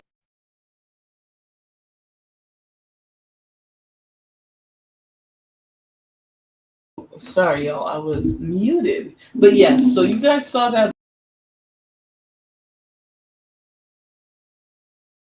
video, and I just think I truly feel about a woman, a lot of it has to do with society. All right, so a topic that he talked about there, did I? Oh, I did put the wrong one. So I'm actually gonna go. Dark Bandit Magic is under the wrong one. I gotta look it up, guys. Sorry, because there was one I wanted to play that I lost the link for. They made great points. She's telling you if he has to love your funk. Exactly. And you have to love his too. If his funk gets on your funky nerves, then you probably don't. He's probably really not the one for you. Maybe you're forcing it, right? Um, Let me go here to my history. I forgot you can do that. And that will help me find the video I was actually trying to play. Um,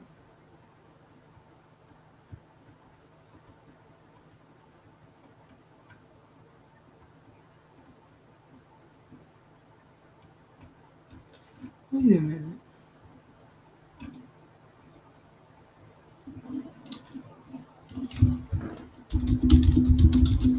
Damn, that one was so funny too. Don't tell me I lost it. The Tia Mallory is great. I'm just going to keep up the great content because thank you very much. I knew it was you. I recognized the picture, but I like your name. So, all right, let me see because the one that I had was it had the most toxic bandit. I'm so mad that I lost it though.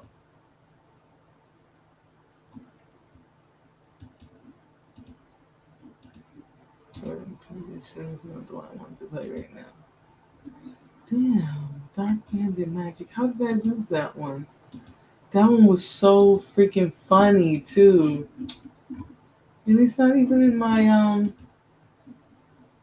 history. I don't know why. If I watched it. Hold on guys. I'm giving it a last ditch effort.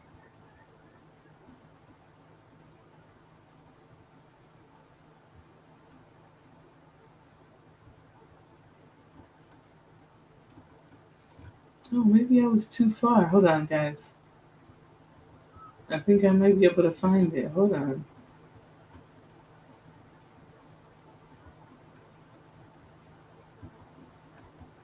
Oh, okay. Oh, that's not the one. Okay, here you go. I found it. I'm gonna start it over, and I'm gonna play it. So I'm glad that I stuck to it, because this video was pretty good. And it has one pretty toxic bandit sort of describe what he does and why. So, anyways, let's get into it, guys. Hopefully, you're enjoying the show. Hopefully, you guys are hitting the like button, sharing, subscribing, hitting the super chat, hitting the cash app. We will need all those to continue to be a good, successful channel. All right, let's continue. Dark love psychology. How men manipulate women to become obsessed with them. Hey beautiful people, how you're doing today? Take out Destiny here and welcome back to my channel. How you are doing? Hope you guys are doing great. So today's video is the men are spilling the tea. They are telling on themselves. And ladies, I need you guys to listen. So I went to this rat hole on TikTok where men are talking about how they manipulate women. I've had this conversation a lot here on this channel where we're talking about how some men really take their time to manipulate women, to tell us, show us what we want to hear so that they can get us. So hearing this man talk, I'm just like, in case somebody you don't know, I'm here to spill the tea because they are spilling it out themselves. Anyway, guys, this video we're going to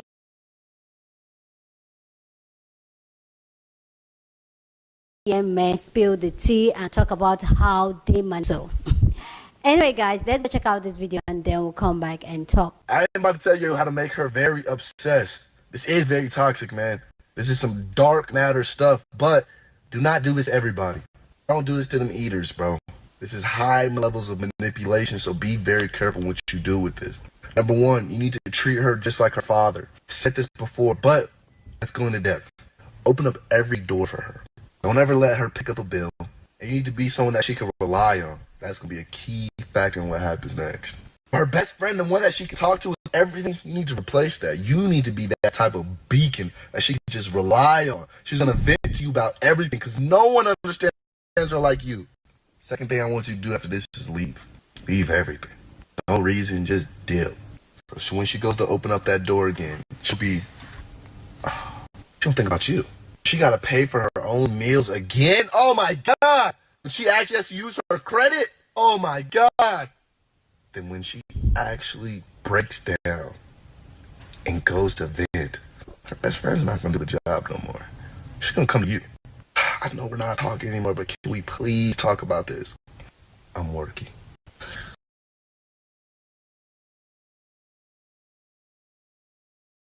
I'm telling you, bro, this is just so toxic, man. The last and final thing, you never compliment her. No. She ever were to say, do I look good? All right. Do you hear this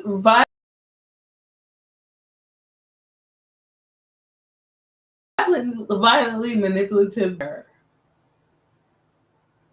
Leave. Leave. Separate her from her friends. That's essentially what this bandit is saying. He's your dog. Roy says, that's very weird, actually, DB. No, seriously. He's literally saying, just leave, don't compliment her, basically treat her like shit, and she's going to come back.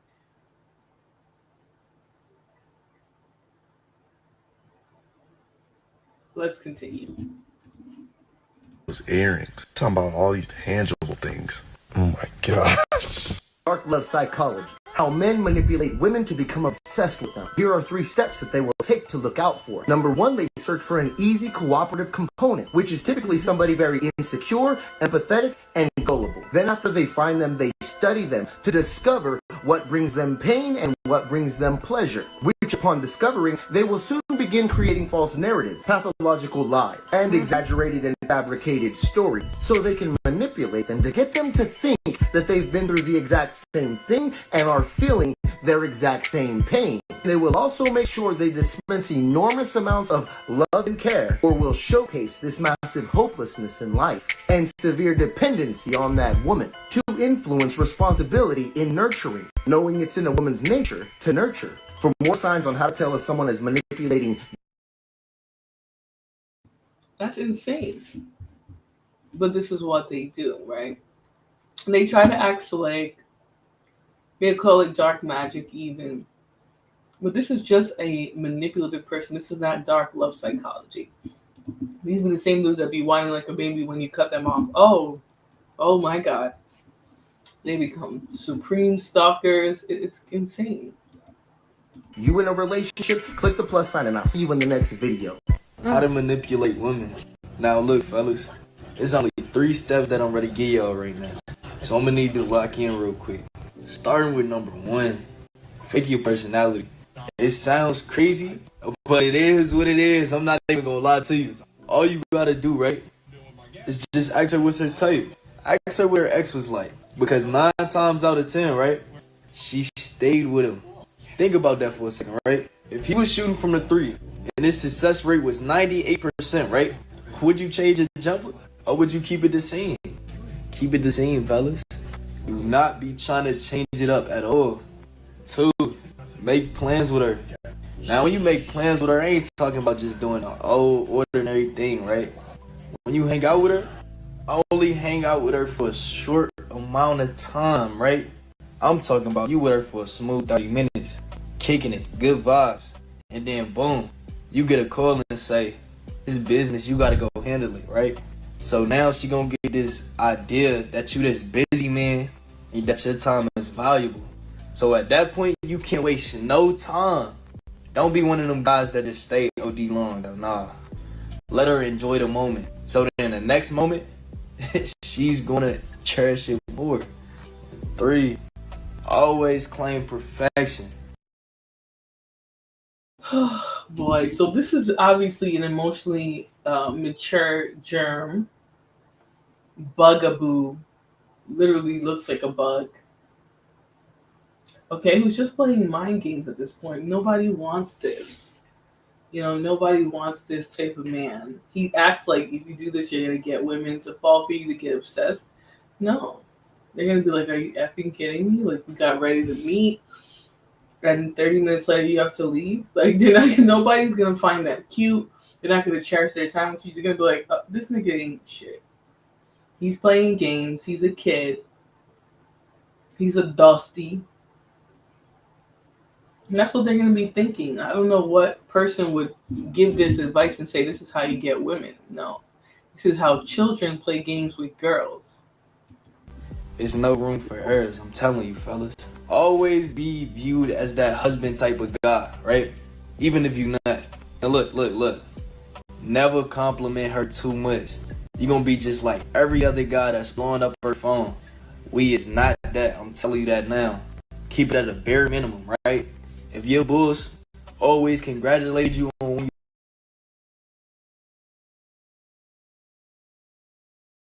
you work, you gonna take it from me. Like this video and follow me for more advice. You might not see me again. This trick makes any woman chase you. Guys, this is to ignore women. You cannot be readily available for women. When I say ignore women, I don't mean don't talk to her forever. I mean sometimes you just don't respond immediately.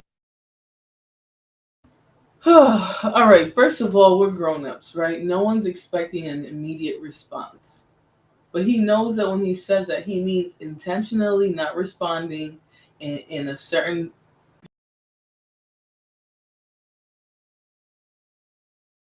time that would let the person know that you actually can play games. Play games. They said maybe if she's young. Yeah, if she is young. If she's young, she'll fall for that. But once she gets a little bit older, or maybe she'll even smart. I don't condone it, but these men will never be able to play the game like a woman. They will get played every time, right? Right. And that the get back game, whatever, get back game, GBG, whatever you want to call it, women, they usually can. And they will a lot of times, especially if they're really hurt. You know, the way these men play in these relationships, because they just aren't treating each other well. They're playing these games like you hear them talking about here. You saw that one little germ, the little light-skinned germ, thinking he was giving games. Like, what woman, like DB was asking, what woman does that work on? Show me a few of them. Show me a few of them.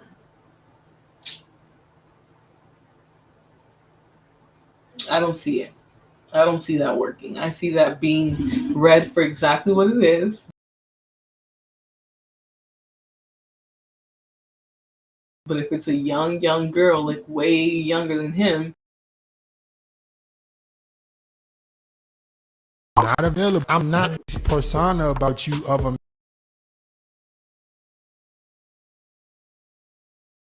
man that is wanted, a man that she should chase. How become more mysterious, become more unavailable, have things to do, and don't fake it. Go be easy. Go start a that's a fact. They go after needy women. Yes, because needy women are the only ones that are going to chase them.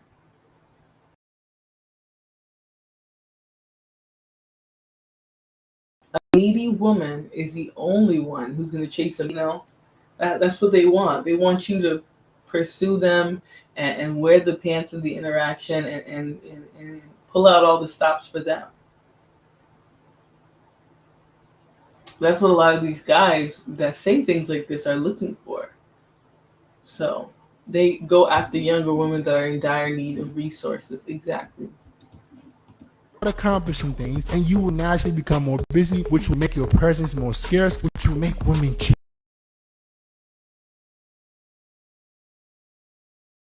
chase you and desire you. How do you make a girl chase you? Do not overshare. Do not overplay your hand when you go on a date, when you're with the girl.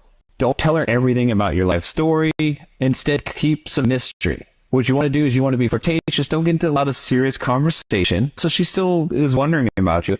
And then Do not text her. Do not message her too much. Don't be available all the time. Instead, have a life, have some hobbies, some things that you're doing, some friends you're hanging out with, so you're not available all the time. If she feels like you're not available all the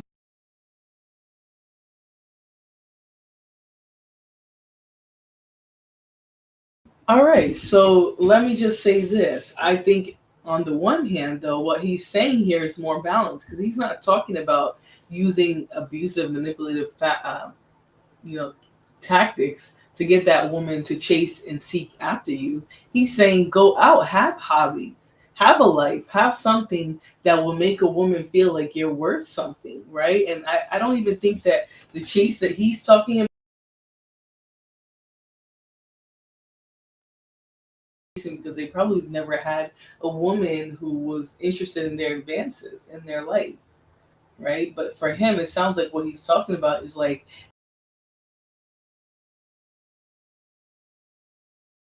be a man that has something to offer. Don't just be a man who's sitting around waiting to get some ass, working a job you don't care about, don't have nothing going for you, don't have anything that you're really excited about. Like, you pretty much don't have a life. Why would a woman watch you in the first place? It sounds like more videos they were saying to pretend like they had stuff going on and to only go seek stuff because a woman's trying to text you. No, you should have already been part of a men's basketball league or played in whatever intramural league or did whatever it is that you do that's part of your hobbies, that, you know, you wouldn't just be waiting by the phone for a phone call or a text message. You know, a lot of these guys like to front, but they don't have much else going on besides getting with women anyways. All they do is get up and get with women, where they hang out with their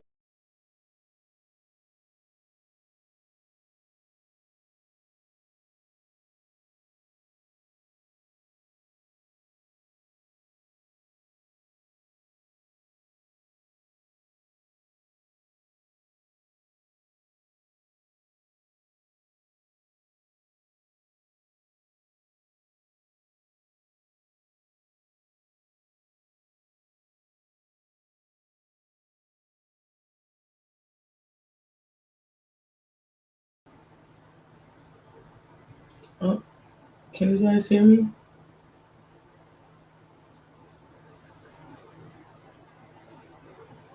Can you guys hear me? If you can hear me, put a one in the chat. I don't know if you guys can. I don't hear it. Flora is frozen. Okay, I'm gonna refresh.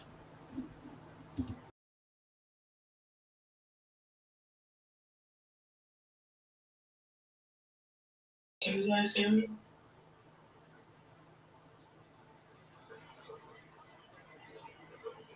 Can you guys hear me? If you can hear me, put a one in the chat. I don't know if you guys can. I don't hear it. Flora is frozen. Okay. All right. Just making sure. I had to refresh it because my computer was being weird now.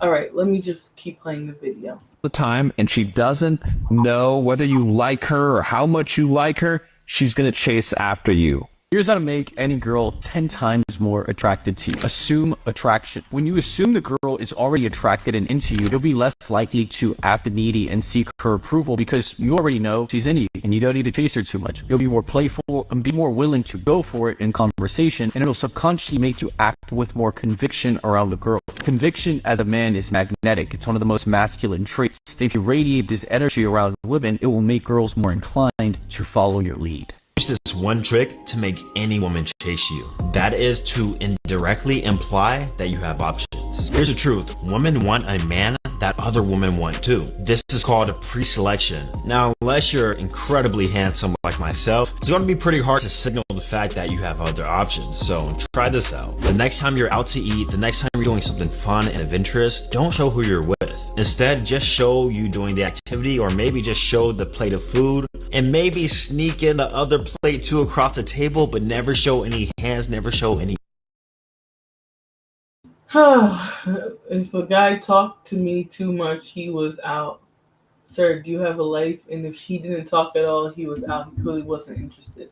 Yeah, it's about balance, Lana. I think it's about balance, right? Does he have something going on, Or she just sitting by the phone texting me paragraphs. Like, shit, I got stuff going on too. I'm going to the gym. I'm going to the grocery store. I'm preparing for work. I'm doing this. I'm doing that. I'm not just sitting around.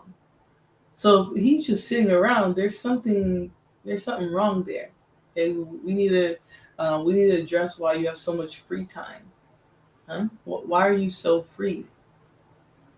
Right? During business hours, why are you texting me? Shouldn't you be getting some business? Doing some business? I don't know.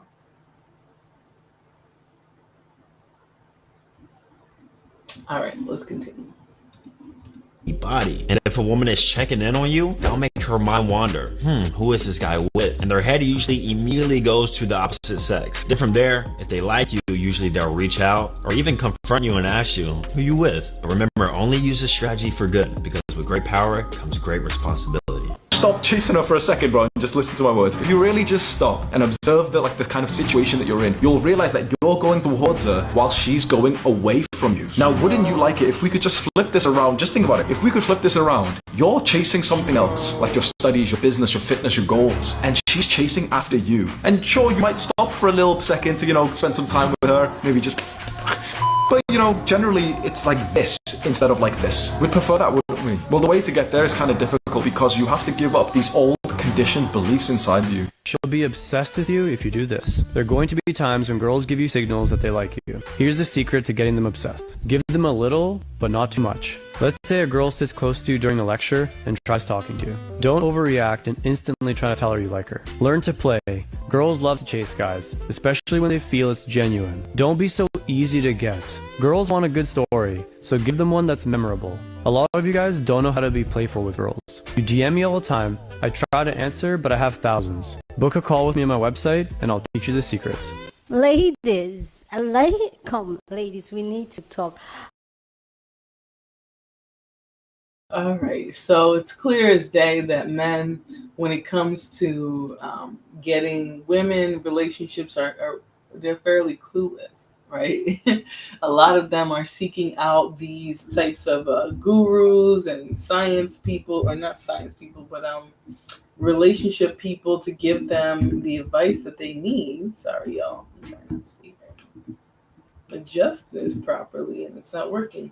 But yes, they have no access to women. That they really don't have a lot going on, but they want a woman for some reason, right? All right, so let's listen to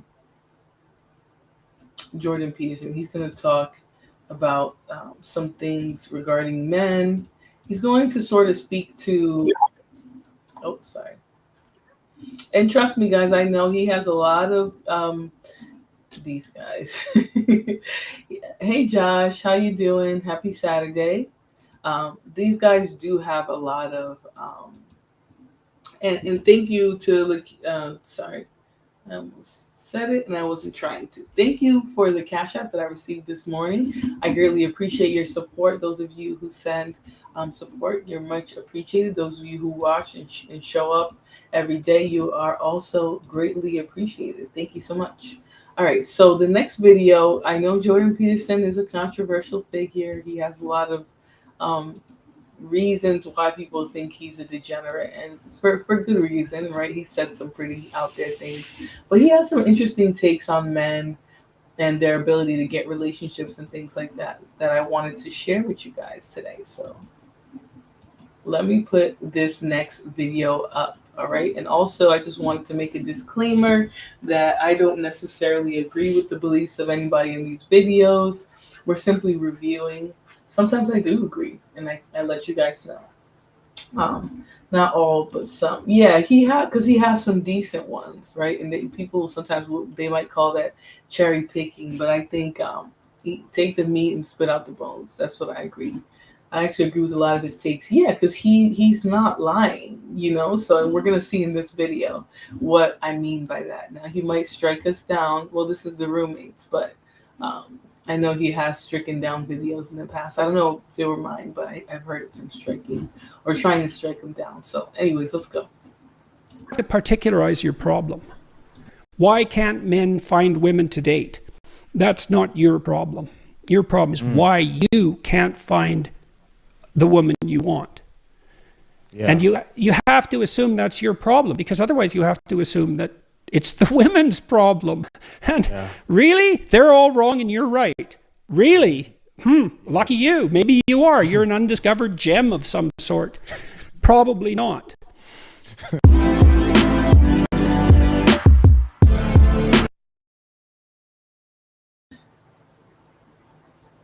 I'm just gonna say it's an oxymoron to have Naruto in the background and in the corner say masculinity chorus.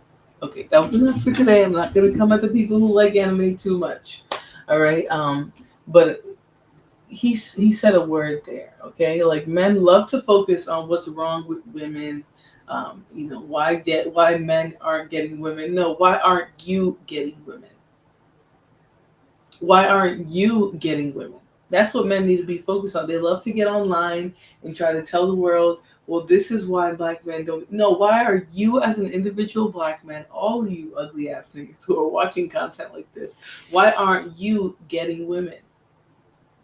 That's the only question that you have to answer. Yeah, Renee. It's like, these be the people trying to lead some of these discussions, and I'm just like, okay. But he's asking a good question. Why aren't you getting women, right? Why aren't you?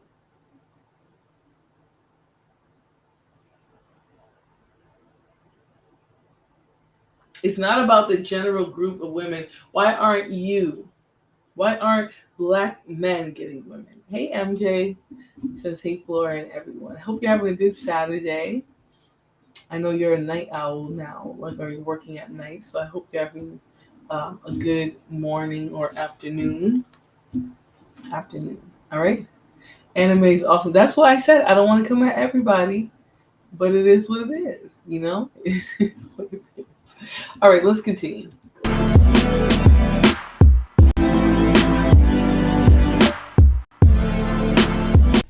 Did you see the recent article? I think a professor at NYU named Scott Galloway, I believe his name was, and he talked about how that there is a mating crisis going on in the Western world, and one of the reasons why he brought it up was that, you know, in the typical college and university, 60% of them is female, 40% of it is male, and a lot of the college-age females or college graduates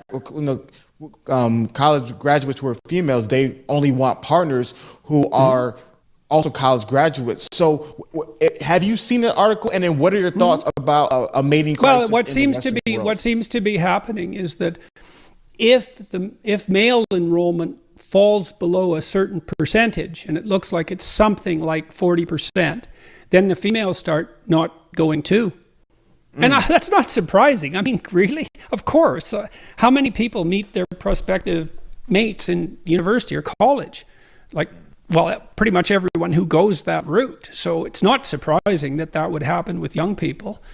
And the fact that male enrollment is declining is, well, it's a shocking indictment of the education system in general. And the failure of boys all the way through the education system is the same thing, the increasing failure of boys. Yeah. So, you know, I thought that part of it might be that girls will play boys' games, but boys won't play girls' games. So there's a bit of that going on with boys themselves, I think. But more what do you mean by that, Dr. Peterson? The fact that they're calling themselves boys, or that they're being called boys, is strange as hell. Why is he forcing himself? Why is Hafiz forcing himself to sound like that? I have no idea. I think it's just the persona he has on for the interview. Maybe that's just how he felt like talking in front of Jordan Peterson. I don't know. Well, if a girl plays boys' games, she's admired by the girls and the boys. But if a boy plays girl games, well, he's not necessarily admired by the girls or the boys, right? That's true. Now, I don't mean that boys shouldn't play with girls or something stupid like that. Yeah. That isn't what I mean. I'm trying to figure out this enrollment issue and what's going on, you know, and obviously girls, for whatever reason, are being encouraged to value their education in a way that boys aren't, you know. And that's partly marketing and messaging as well, because girls are taught fairly consistently now that they should be their best self, and, you know, the world needs more female power and so on and so forth. And that's probably true. But the underlying message there is, well, instead of boy power and man power, not along with, but instead of. Yeah. Because, you know, if women ran the world, there'd be no wars. It's like, yeah, right. Yeah, right. You really think that? It's like, how dim can you possibly? So this is where sometimes I listen to him and I'm just like, who is saying that women can't do it side by side with men? I think the bigger issue is how men act in spaces that women are allowed to be that they think they're not. I think that's the real issue. And a lot of men don't like to have those genuine conversations, including himself, even when he's making good points. But let's continue. Be to believe that.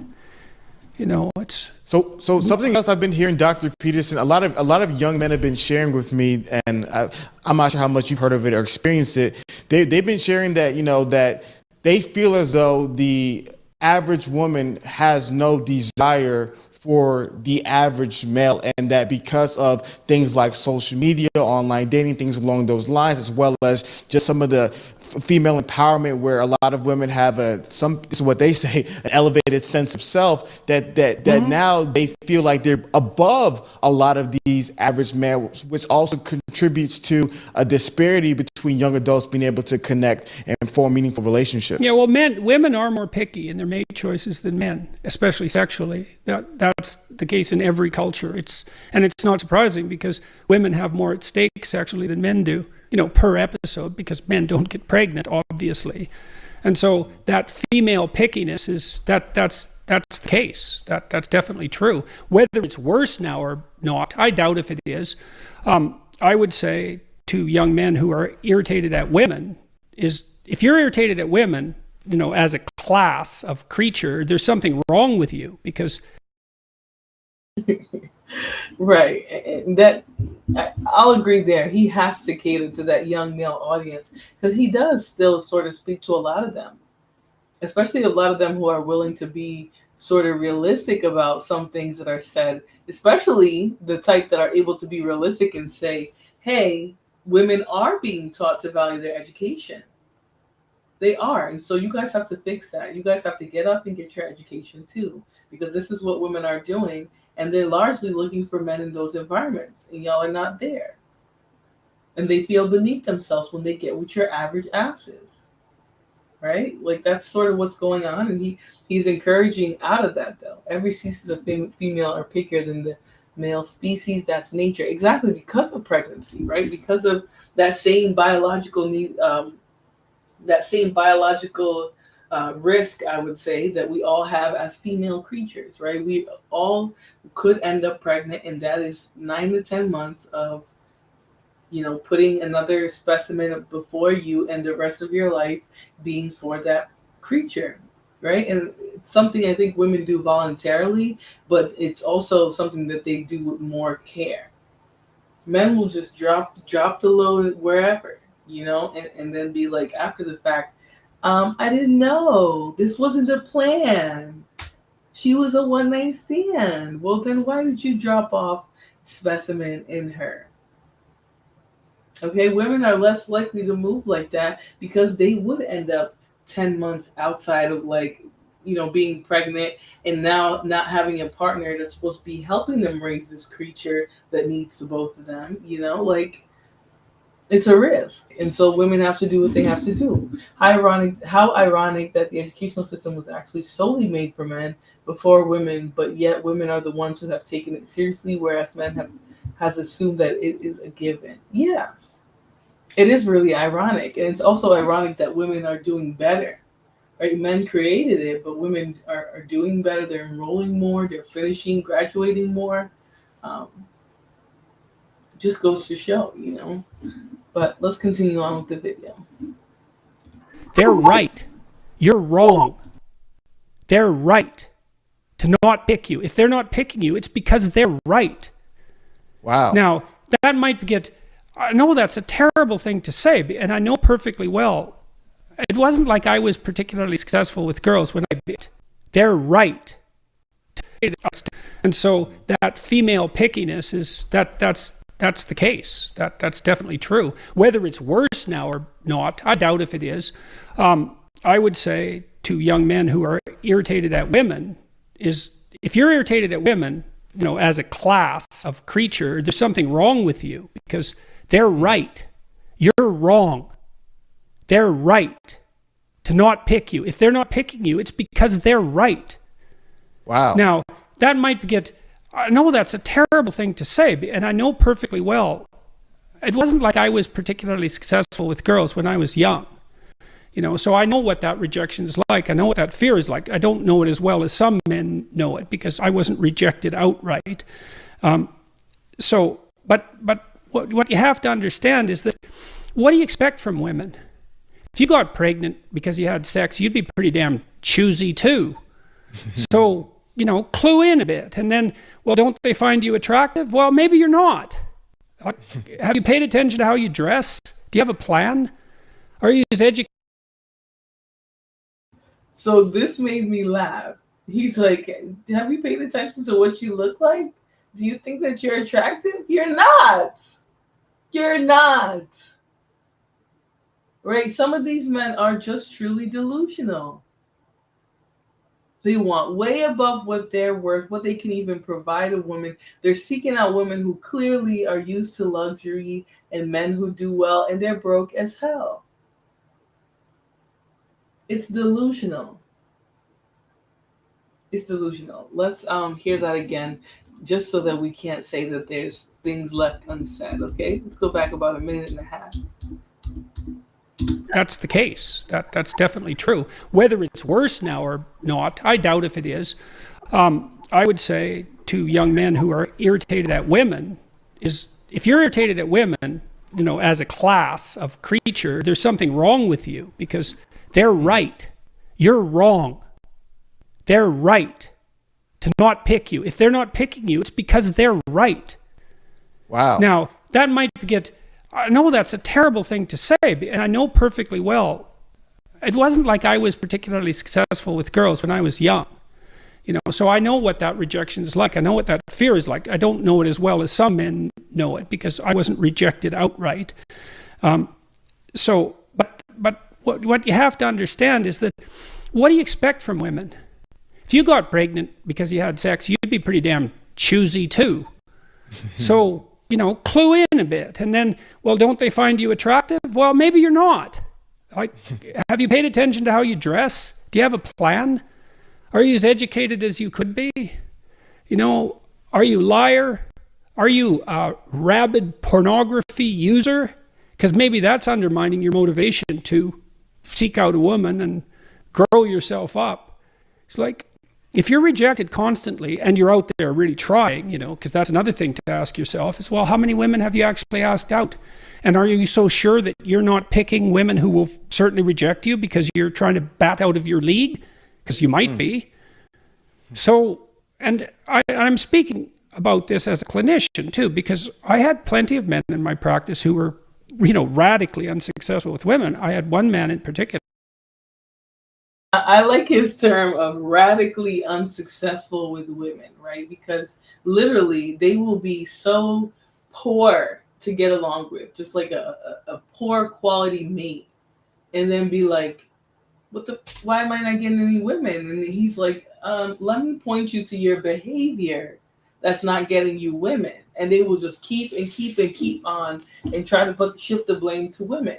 And she says, Jordan Peterson is 100% correct. This is what men have been asking for women to be more choosy, but the problem is they want to be the ones who tells a woman who to choose. Exactly. They don't like the choices that women make, right? When they tell women to be more choosy and they realize that doesn't include them or anybody in their lineage or any of their friends or any of those bandits that they know, they become regretful, right? Then now they're saying, how dare you?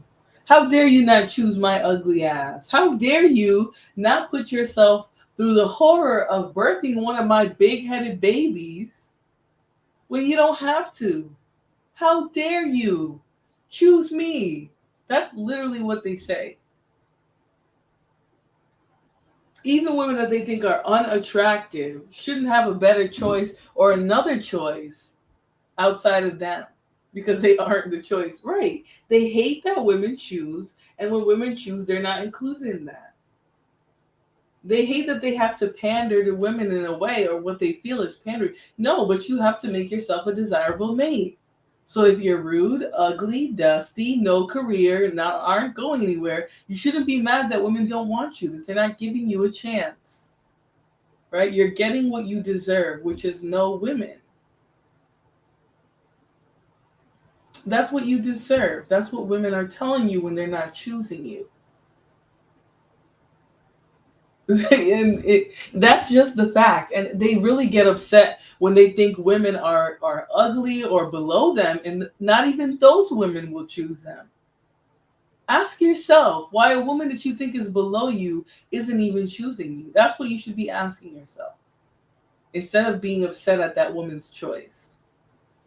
Mel, I'm not even trying to be funny, but it's like, I've never seen such a thing where these men will literally get mad because women don't want them. You told the woman to make her choice, and it wasn't you. You weren't even in the running.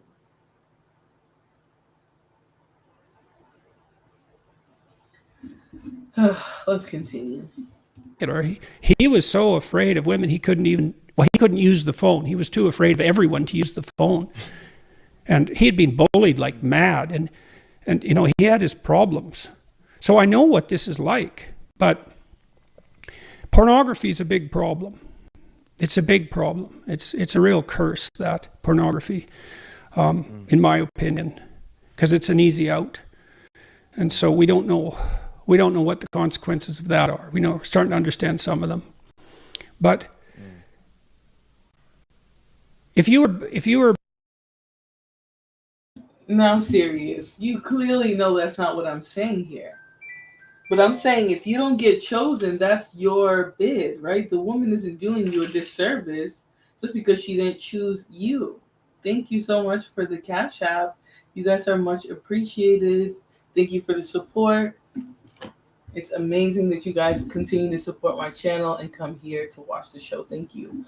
So the jailbird was more attractive and was a better choice. Here's what you guys aren't getting, right? Whatever choice a woman makes is a choice she makes. But if you're not it, ask yourself. You can't generalize that to all women. All women are not out here choosing jailbirds. I have to catch the rest of the stream on replay. Have a great day, y'all. You too, Joshua. Thank you so much for coming. You're much appreciated. I just think, okay, there probably is some women that this applies to, but that's not the case. That's not always the case. And the fact that you want to generalize that instead of ask yourself why a jailbird is able to attract a woman, but you're not.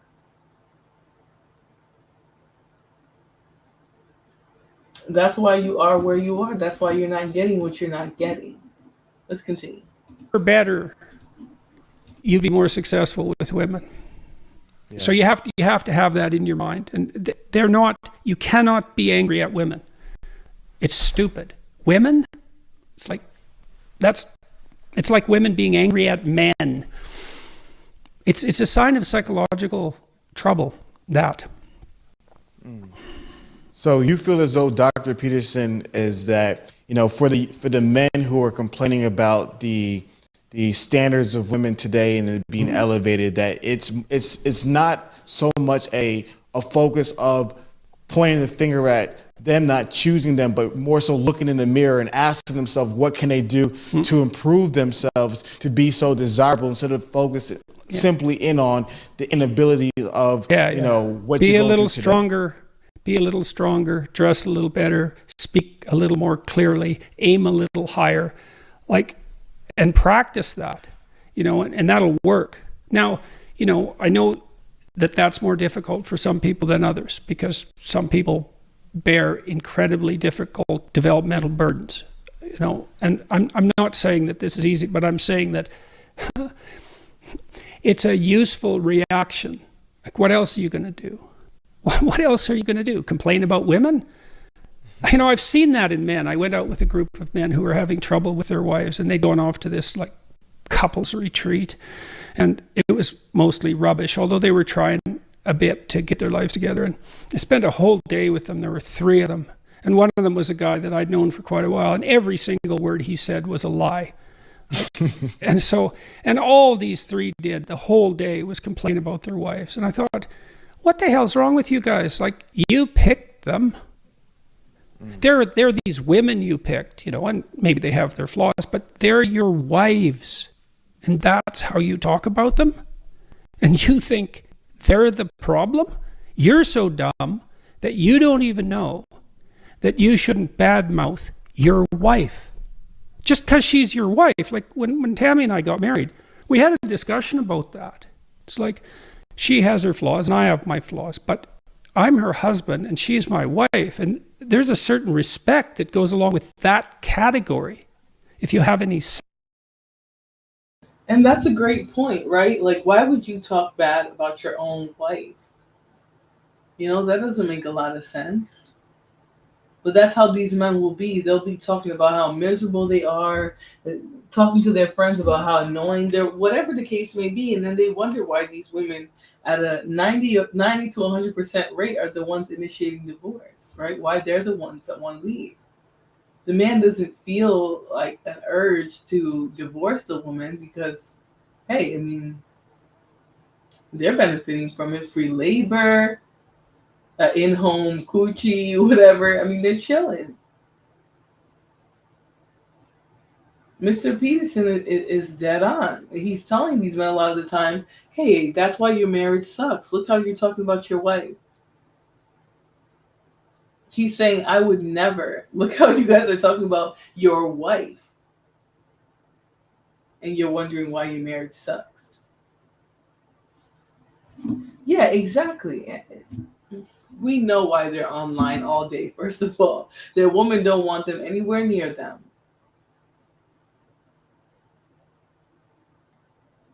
And there's no way a healthy woman is going to think you're healthy if all you do is spend time online all day trashing women. No, she probably can't stand your ass either, and she's just glad that you're not in her face. That's what I think about that.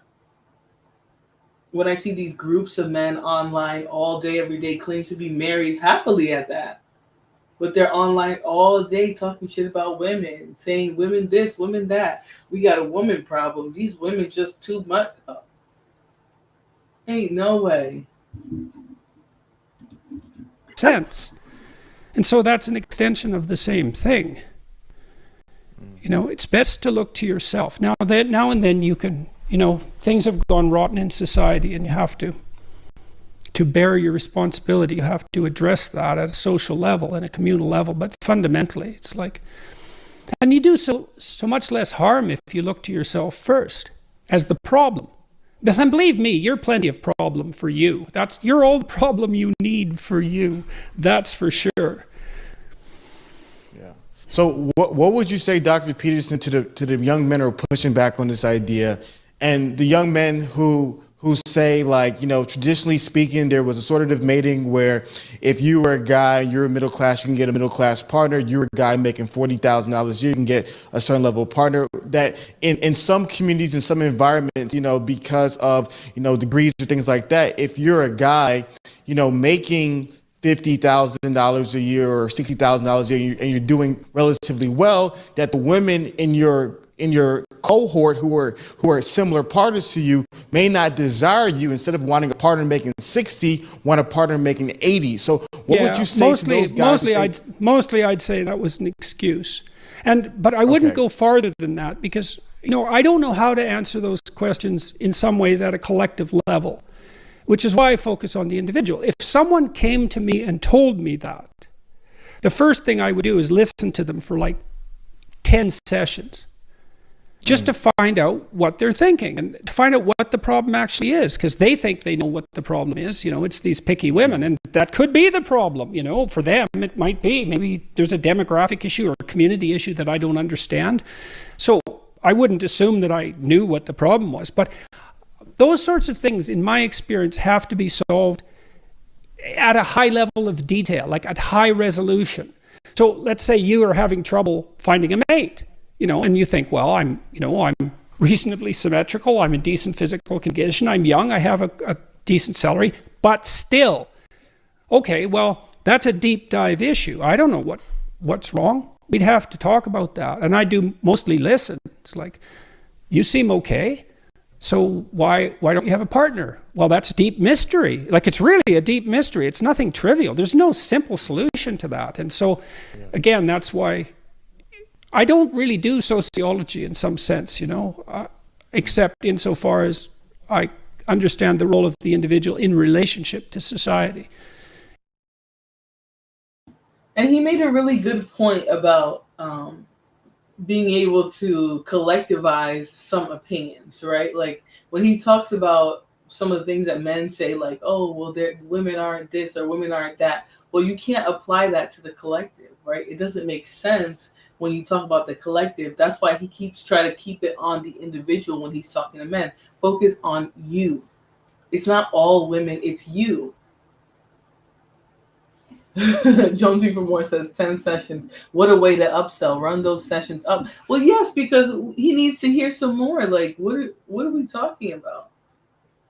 Who's really the problem? Is it you? Is it the other people? What's really going on in your life? Like, what are really the circumstances? A lot of time men want to try to collectivize their opinions or beliefs about women based on their experience, but they never talk about what might be wrong with them. Right, their mediocre vehicle, their mediocre job, their mediocre degree, their mediocre personality, their mediocre looks, right? They never want to speak about any of that stuff, but they always want to collectivize their experiences or what they're hearing or what they're going through. Like, okay, so a woman told you she don't want to be with you because you only make 40K? Oh, because you only made 50K? Because you only made 60K?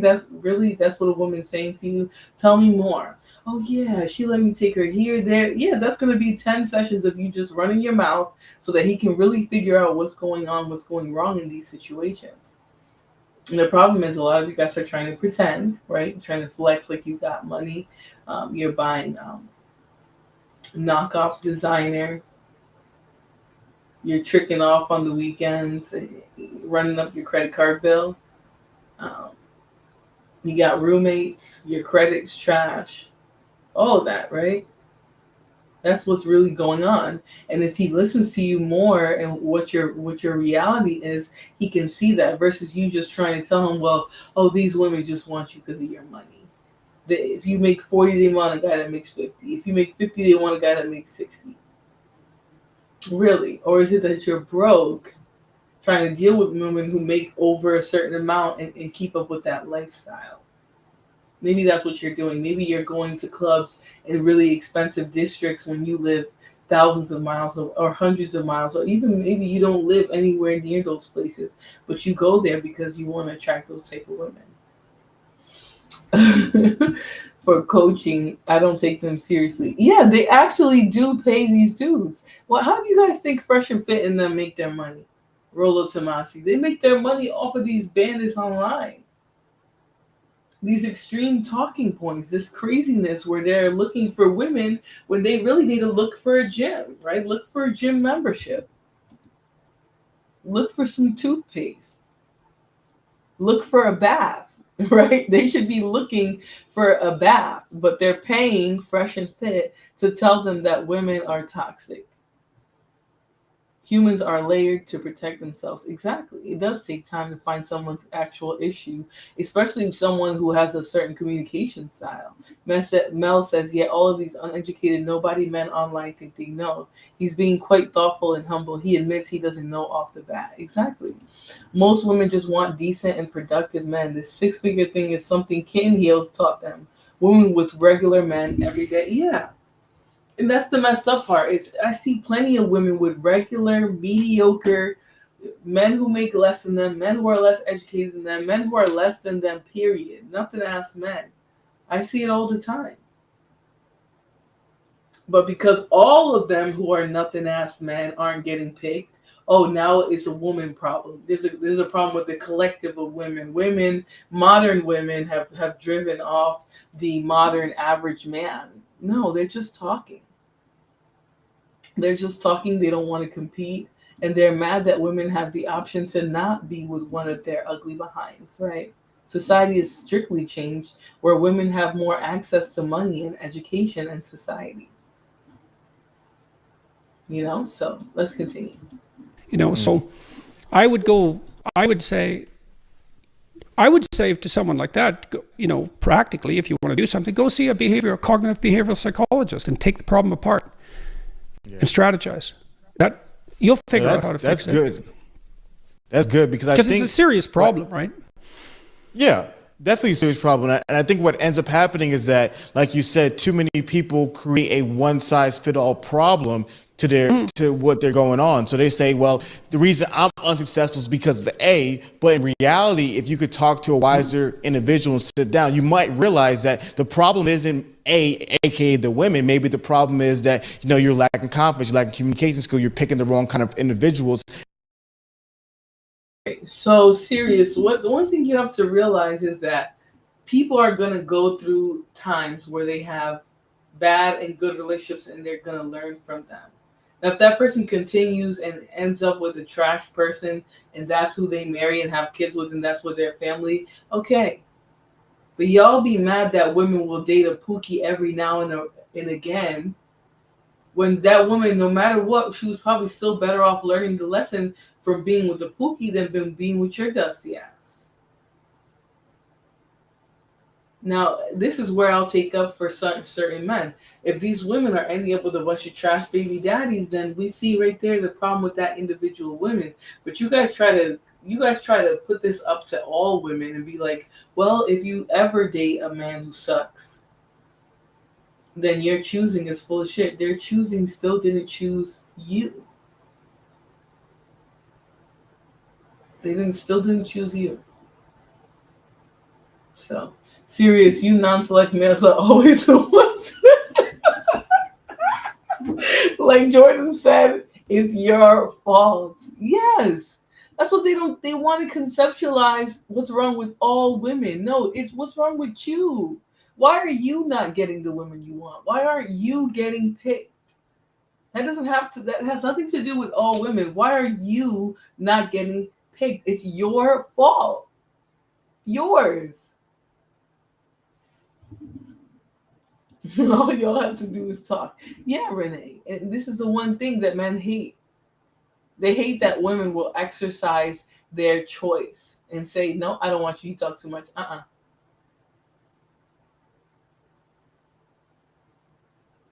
They want women to feel like they just have to choose the average man just because he's average. Well, he's average. He's not a pookie. He got money. He got this. You should be with him. He got a few dollars. He definitely don't got money.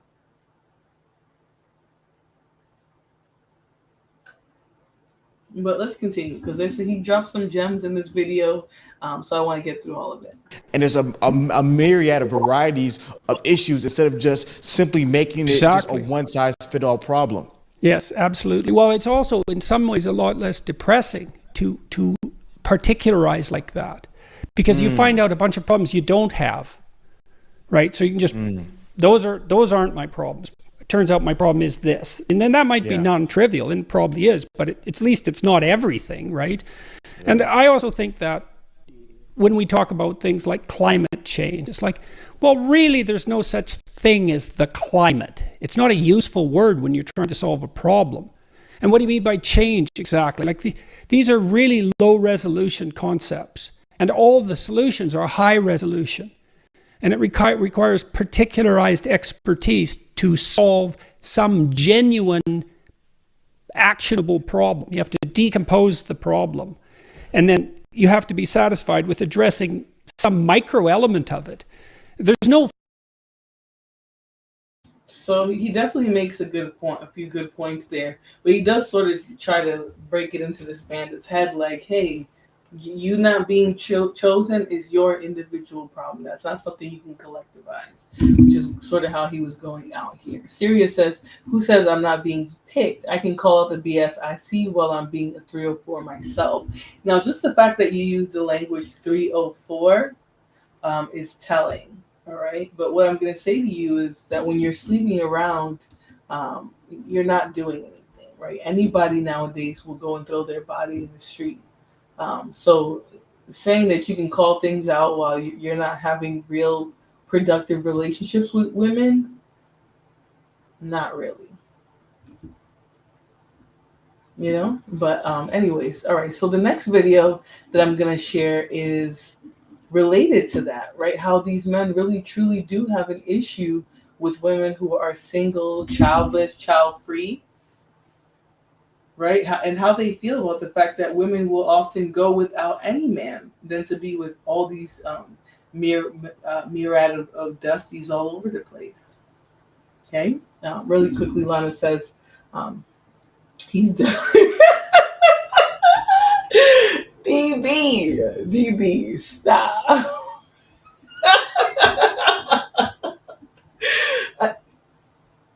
It wasn't me, it was you. The best male, according to the woman, is who she will pick. It's different for every woman. It may not make sense to you or me, but it's their picture of good. Hell, men like certain women for whatever reason. We just have to accept it. William Graves says, point. This is the only thing that I've been able to understand that he's written. Men and women or husbands and wives? I don't know what you're saying here. But anyways, let's continue.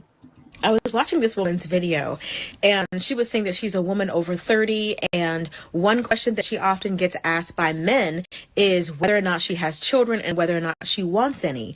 And she always feels judged by those men when she says she doesn't have kids and doesn't want them in the future. They try to make her feel guilty or ashamed because she doesn't have that yearning, that desire to be a mom. She has no issue with children or anything. It's just the fact that she's already helped raise so many children and she realizes how much work that being a mom actually entails. What I think is interesting about this is some of the main men who are always trying to devalue or discredit women that don't want children, that want to be child free, not childless, child free as a choice. Those men aren't the kind of men that want to be active fathers. They want to take credit for the child's successes. They want to post a child on their social media, but they don't want to be involved in the day-to-day job of raising a child. Like, so often some of those same men sound exactly like this. And you consider yourself a pretty involved parent? Yeah. Okay, very good. So I'm just going to ask you some questions about your son. Right. And just answer them to the best of your ability. I will do. No Okay, problem. very good. Yeah. What is your son's birthday?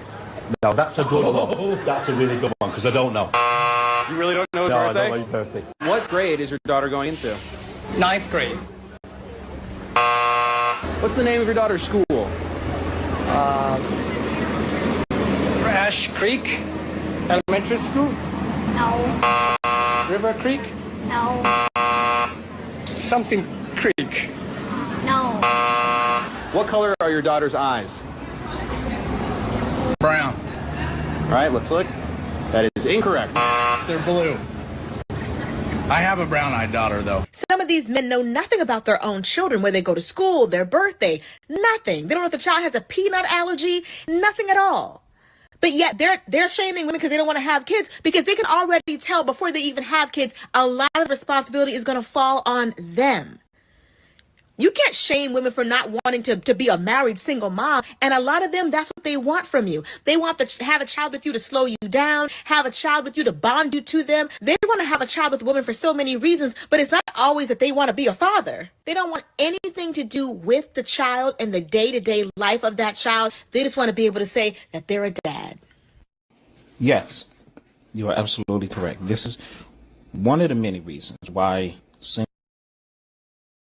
I'm just going to issue a trigger warning because this bandit sounds stupid, like dumb. When he starts talking, you're going to be like, what the am I listening to? Yeah, that's how stupid he sounds. And he looks like a little pussy there with his chapstick on all bright. But let's start it over. But just wanted to give a disclaimer. He's going to sound stupid as hell. What you need is a new wardrobe and some updated glasses. DB, now we're trying to do a makeover in the chat. Oh, okay. Let me play the video. Life of that child, they just want to be able to say that they're a dad. Yes, you are absolutely correct. This is one of the many reasons why single women and child-free women are shamed, because in this patriarchal social construct, you are supposed to be aligned with an owner. You're supposed to belong to someone. Someone is supposed to have a ring on you. Put a ring on it so that the world knows that you are the property of a male, of a man. And when you're walking around without your freedom papers or your ownership papers, your branding, you're shamed because how dare you? How dare you be controlling the trajectory of your life? How dare you, as a woman, make your own choices and have the freedom to move to and fro without having to answer to an owner? How dare you? Because why would anyone feel offended or feel like there's something wrong with you because you're single without children? What does you being single and having children have to do with that? So, like I said, this ugly, bussy looking like bandit is saying egregious things, trying to talk about your freedom papers. They literally wanted women to be stuck in like the subjugation that Black people experienced during slavery. That's what they wanted at this point. And to have a head that shape and be saying this is insane. I should be able to have DP's always giving people hell in the chat.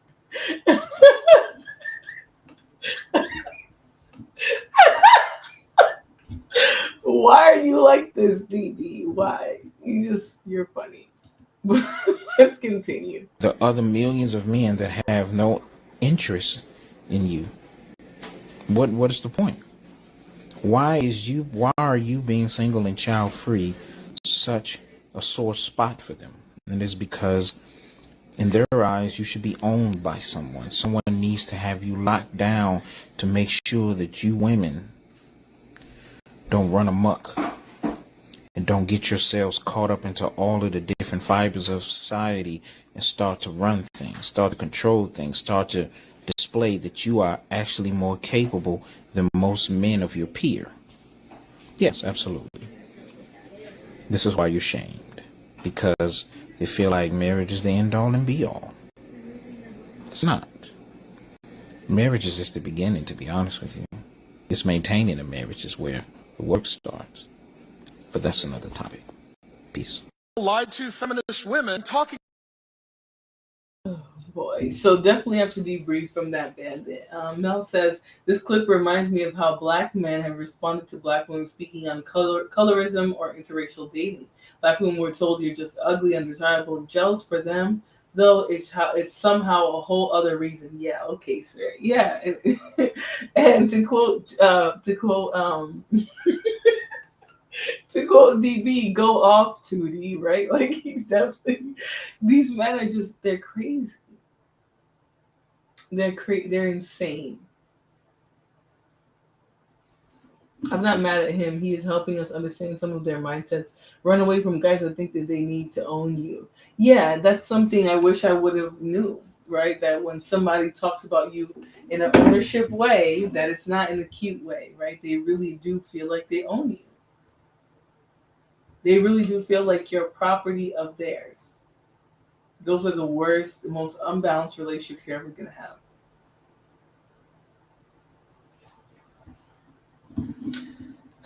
Let's continue. About how wonderful their life is because they don't have a husband, they don't have children. Does anybody find it strange how desperately men are trying to get women to reconsider this whole single and childless thing? Because it doesn't make any sense.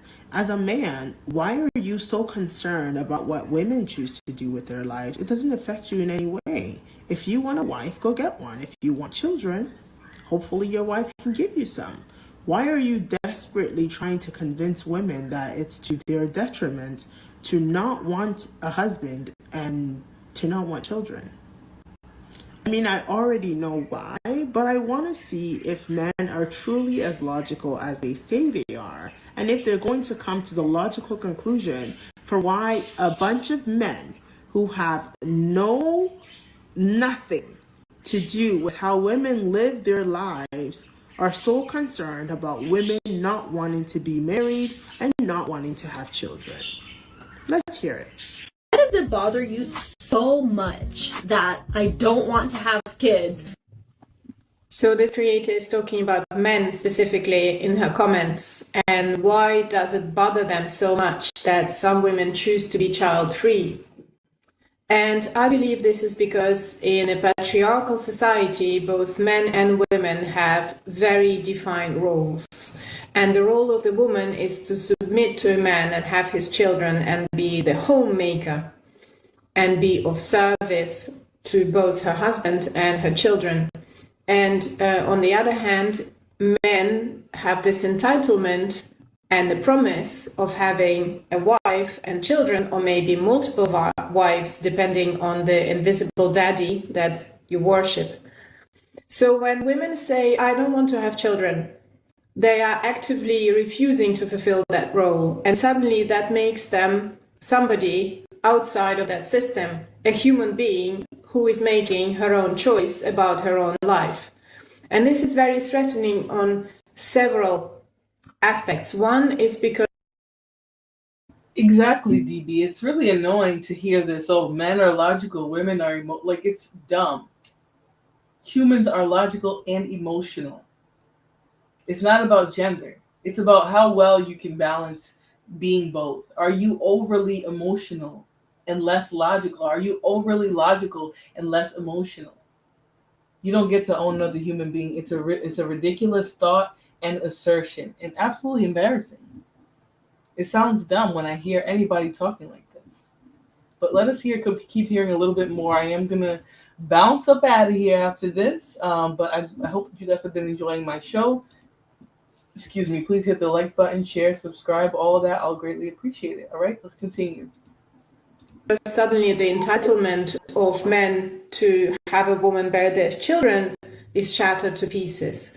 Secondly, it's a step towards freedom from those societal rules that brings with them a societal validation. If a man cannot secure a wife who will bear him children, he also will not be validated by the society, and he will not achieve the status that he is desiring to achieve, which means some men will be undervalued by the society.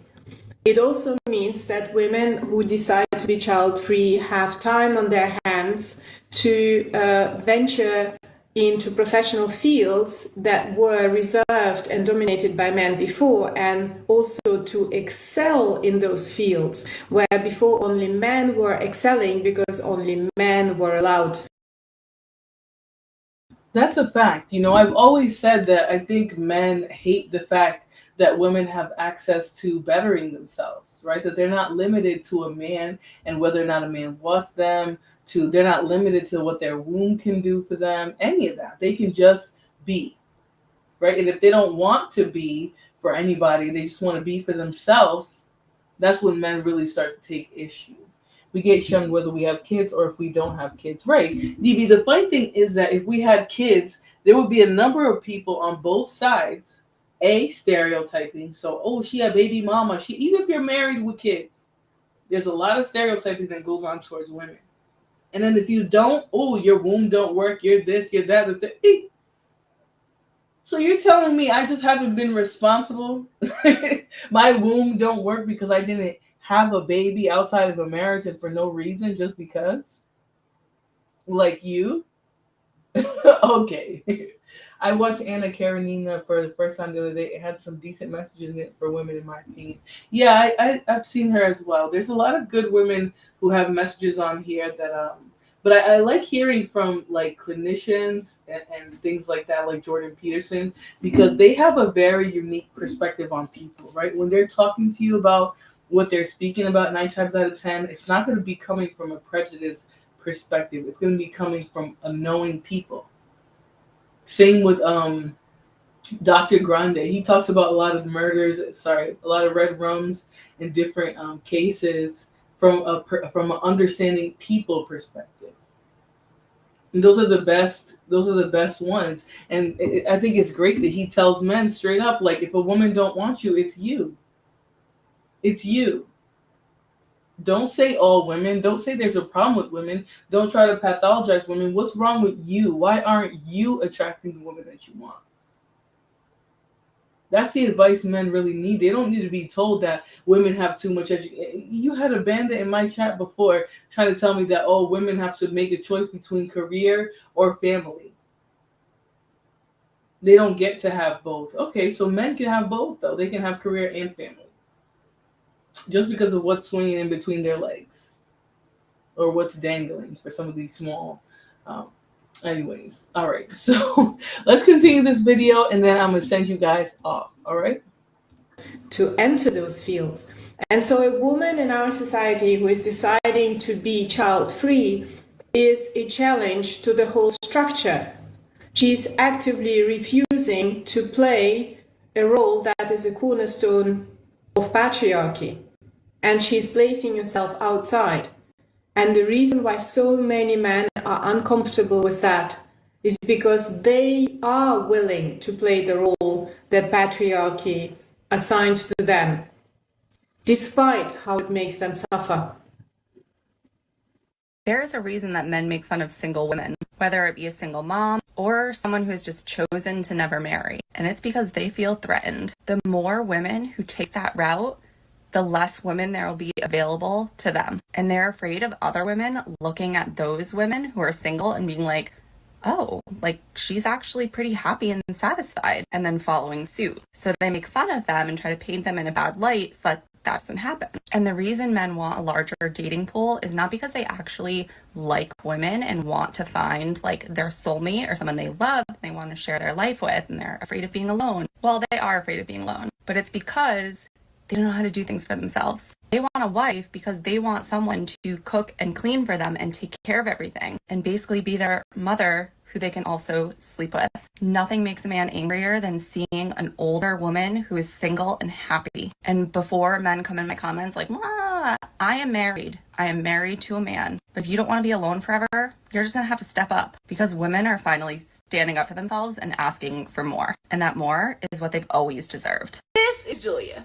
She's 29 and recently posted a TikTok detailing a day in the life of a single millennial woman with no kids. She went to see Beyonce, woke up at 10 a.m. the next morning, a little hungover, scrolled her phone for a bit, and decided to learn how to make.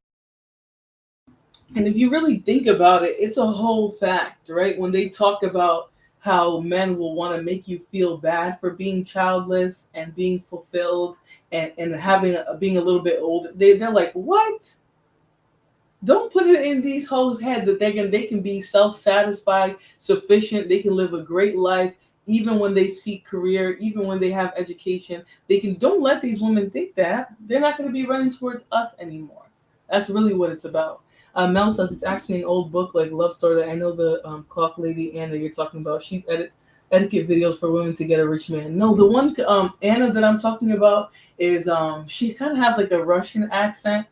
And she talks about women leveling up, is what I'll say, but also like knowing when you're dealing with certain type of men. She gives like that type of advice, but there's so many nowadays. DB says, Renee, anytime someone asks me why you 31 with no kids, I say because I'm responsible and chose better. Yeah, they're gonna always try to turn that into a negative because to them, to them, they're wondering, well, why hasn't she tried to do something to get a baby? Right? Why hasn't she tolerated some nothing-ass nigga in order for her to get a baby? Why didn't she marry a guy that maybe she had genuine feelings for, but he showed that he wasn't going to be a good husband, that he wasn't consistent enough, that he was self-centered? Why hasn't she married him? I mean, we all did it. That's how we got our kids. I've heard people say that to me. Well, I got my kid without getting married or having the fairy tale. Well, that's you, ma'am. That's you. There are women in my family who perfectly well waited until they were in their 30s to have children and to get married. And they were just fine. Nobody has to be rushing to the altar to be with a dusty bandit. Yep, that's where the term old spinster came from. Yeah, they really want to try and make women feel bad when they will be almost 60 years old, still never had no family, no kids, no nothing, and people will call them a bachelor. It's ridiculous. Take two, go kiss an ass somewhere. You guys can yeet him out of the chat. But let's continue with the video. Miss Jones says, nobody, my body, my choice. Right, but they actually believe that it's not possible for you to make that choice. They believe, no, if she didn't, well, she's ugly. That's what they will try to say. You know, some women have no desire, like, definitely not with a bandit. I don't desire to have a baby with a bandit at all. At all. That's actually my worst nightmare, is having a baby with a bandit. Let's continue. Shakshuka. She planned a Real Housewives of New York rewatch and just wanted to give thanks for the ease of her life.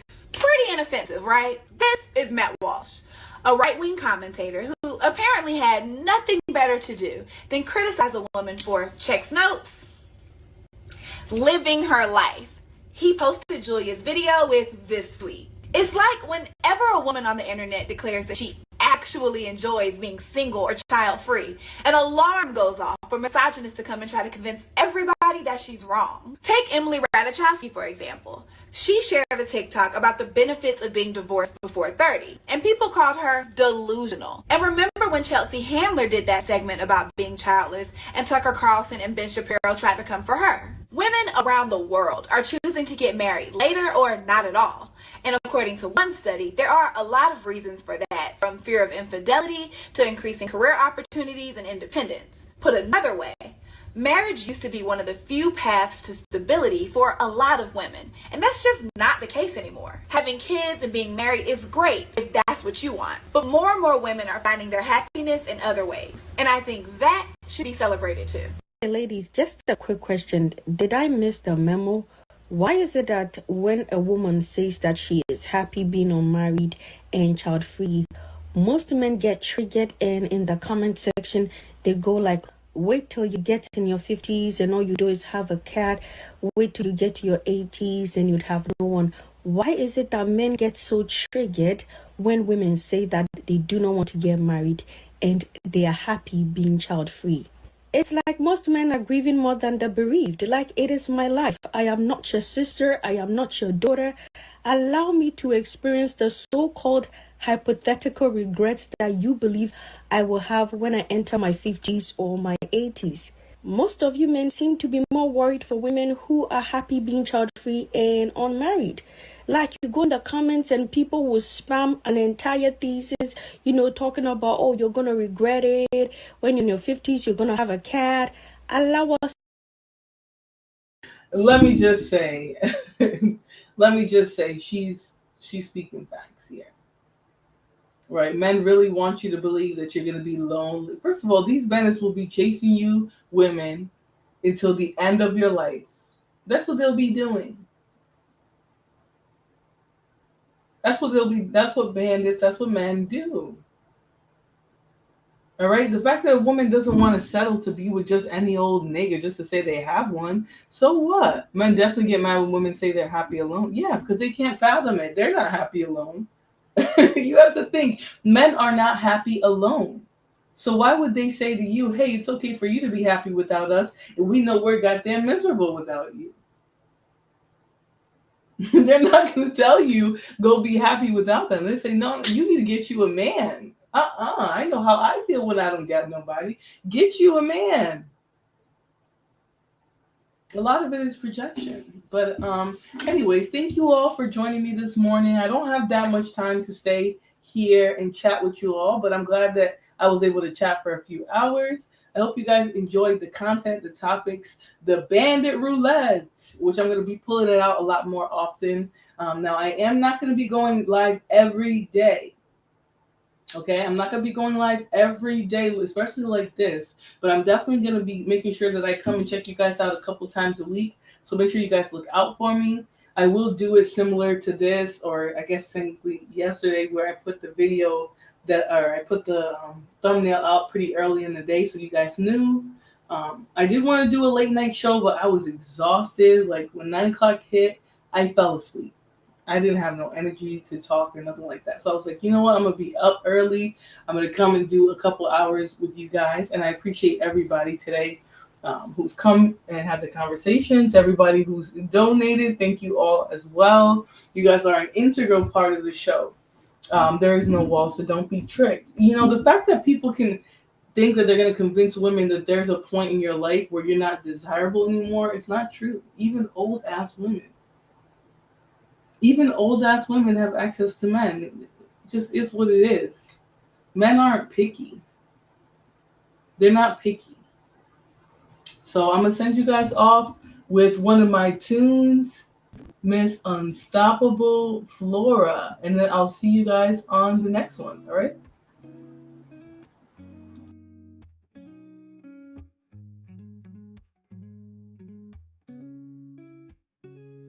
Flora Bella on my screen. Her smile, it shines so bright. She's a queen with every scene. In the morning or the night. Recipes and good vibes flow. Every video a gem. Her confidence, it grows and grows. We're inspired like her friends. Unstoppable Flora. She's got that power. Spreading her aura. Blossoming like a flower. Through the highs and all the lows, she remains so strong. Her spirit always glows. She's where we all belong. With every like and every share, we feel her energy. No storm too strong, she can't bear. She's setting us all free. Unstoppable Flora. She's got that power. Spreading her aura, blossoming like a flower. Recipes and good vibes flow. Every video a gem. Her confidence, it grows and grows. We're inspired like her friends. Unstoppable Flora. She's got that power. Spreading her aura, blossoming like a flower. Through the highs and all the lows, she remains so strong. Her spirit always glows. She's where we all belong.